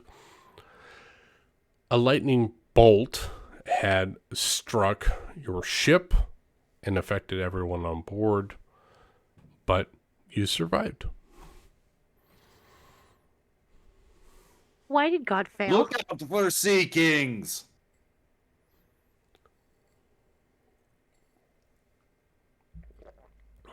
Ready the cannons. I just want to fuck up your ship when you came down. That's all. Why you fuck our sheep? Yes. It's a dick move. Dig move. Because I wanted to kill all your characters, but you all went down too fast. So you land on the surface of the planet. And are Lightning heading towards Water 7. Heading towards Water 7. A lightning bolt streaks and hits your body, hits the body of the ship, and your ship is torn to shreds, but it is sailable. It has enough health to sail to Water 7. And I think that is where we're going to end the session. Allow it. But I'm sad. I want to stab something. I wanted to fight God. Sorry. I think God would have killed us. I Yeah. know, I but think I still so. wanted to fight God. We already have to face death next week. You wanted us to face it this week too? Exactly. Yeah, you get me. I Prep told yourselves. Ryan, I said I have to modify my session because I don't want us to have 2 death situations 2 weeks in a row. Why not? I just want to be happy. I had 2 options. I was like, God is going to be cool or God is going to be a dick. And Penala's song put it in the cool column. Oh, yes. Sorry. Real sorry, y'all. So she did charm that person. Well, that was a Medrin, first That off. was a Medrin. Wow, okay. With the whatever. song? That was Penala. With the charm. Yeah. Yeah, no, I tried they to did use good. charm person.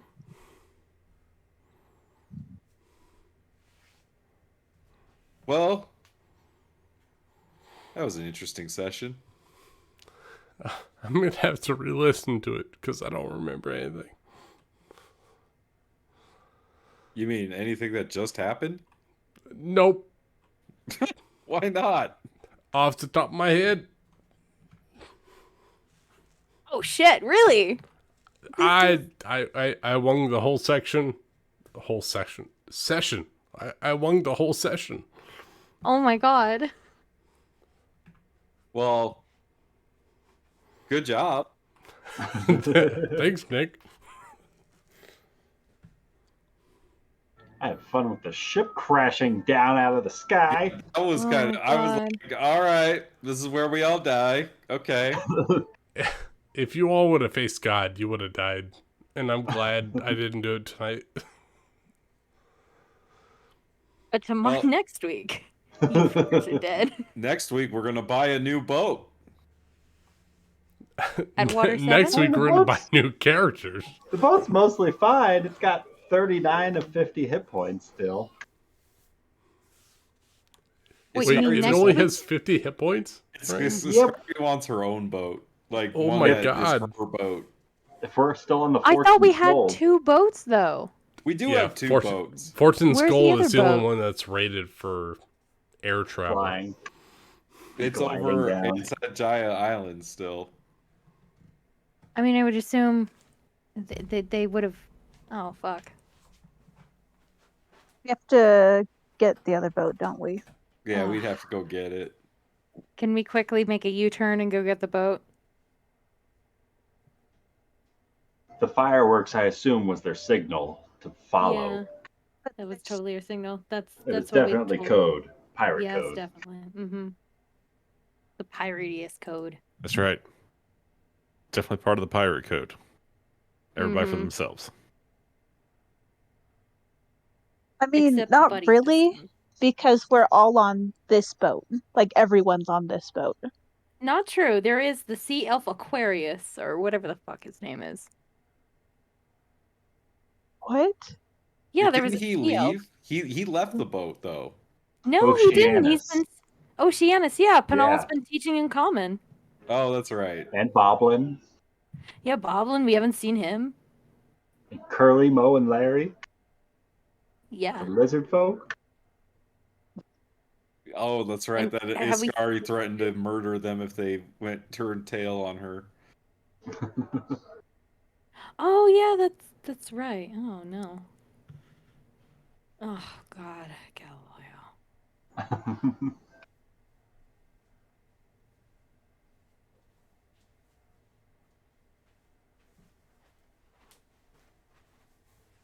This was a fun session. I'm sorry I took away everyone's time. I'm really You sorry, guys. survived God. We're finally off of the Sky Island and we can get back to regular pirate shit, you know? 2 years. Let's- 2 let's- years. Let's go burn a tavern down, shall we? Yes. One Yeah. that's not protected by a god. Yeah, let's go burn a tavern down for We didn't do anything to funsies. Gaia Islands. We could do that before we leave. No. We wrecked their shit. Remember? We had like a hearty we didn't. night. Yeah, I thought we did. But we didn't wreck anything. Burn down the tavern. There was just like some We- vomit on the floor. Can we make a U-turn and can we just have the wildest rager and just In for- Gaia Island. yeah, at some series of events, something catches on fire accidentally and it burns down. Can that just happen? We need. I mean, you need can have it Let's at have a God's mark for temple. Problem is that we don't have a log pose. So if we just go back out into the Grand Line, we're in trouble. Maybe we can find one at Water 7. Yeah, that's what I'm thinking. We'll just Mhm. have to find out what happens when you guys get down to the surface world. Or we just hijack one from the next ship we come across. Heyo, actual Alright. pirating. Piracy.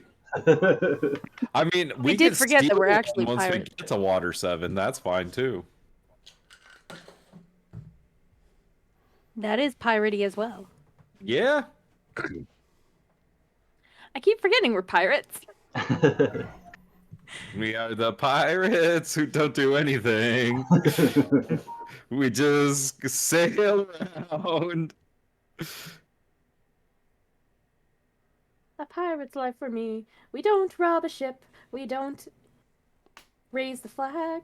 All we do is, I don't know, fucking make friends and everything. Pirate's life for us. Just not. Just not. Sorry. Yo ho, yo ho. A somewhat of a pirate's life for me. All right, I am going to shut down this stream. Have a good night, stream. 2 years. 2 years. I'm and we're sure off this is island. nothing like any pirate's adventure you thought you might have. Well, now it's a rescue mission at this point, hopefully. Right? What I'm the ready fuck to is going fucking go on with Wendigo Witch? on whatever's got Rookie going on over there. Yeah, I don't know if Rachel would get this reference, but Rachel, have you seen Fievel in American I've Seen seen Story? American Tale. I've heard, Oh, yeah, I've heard of Fievel. Fievel from American Tail, yeah. Okay, because like, yeah, I just pictured the "Somewhere Out There" song with you and Rookie. That's just in my brain. What's happening right now? Yeah. Both singing to the same mood. Somewhere out there.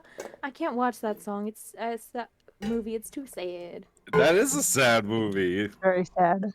It's an immigrant story, I know. What and happened then in like, Fievel goes west. was that just a sad movie just because it was made?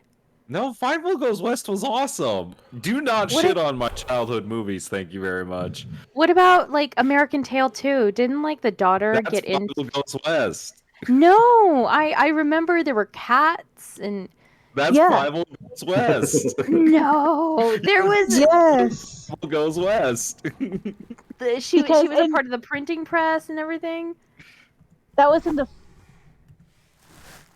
Oh no, I know what you're talking about. That wasn't her.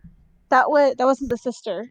That was the girl that the dude that helped Fievel out in the first movie had a huge crush on. No, The really? activist chick. Oh, well, I remember like there were mouse and they were drowning, and like there was an evil cat. I think. Really, America I mean, Goes. technically, Okay. There's Technically, that's American both Tail, and movies. then Fievel Goes West. Whoa, huh? Well, don't I have egg on my face? It's okay. They came out in like what, the 80s? I think so. Yeah. yeah, the 80s. An American Tale was 86. Wasn't that Steven Spielberg? No, was it? Yeah, might Steven have Spielberg produced it. presents An American Tail, a Don Bluth film. Huh? I shit you not. It says right there on the VHS copy, Steven Spielberg presents. Yeah. He funded it. Yeah. He was a Executive producer. Oh, he was a producer? All right, guys, I'm gonna call it a night. Have a good night, Night, Ben. Ben. Night, Good Ben. Night, night. everybody.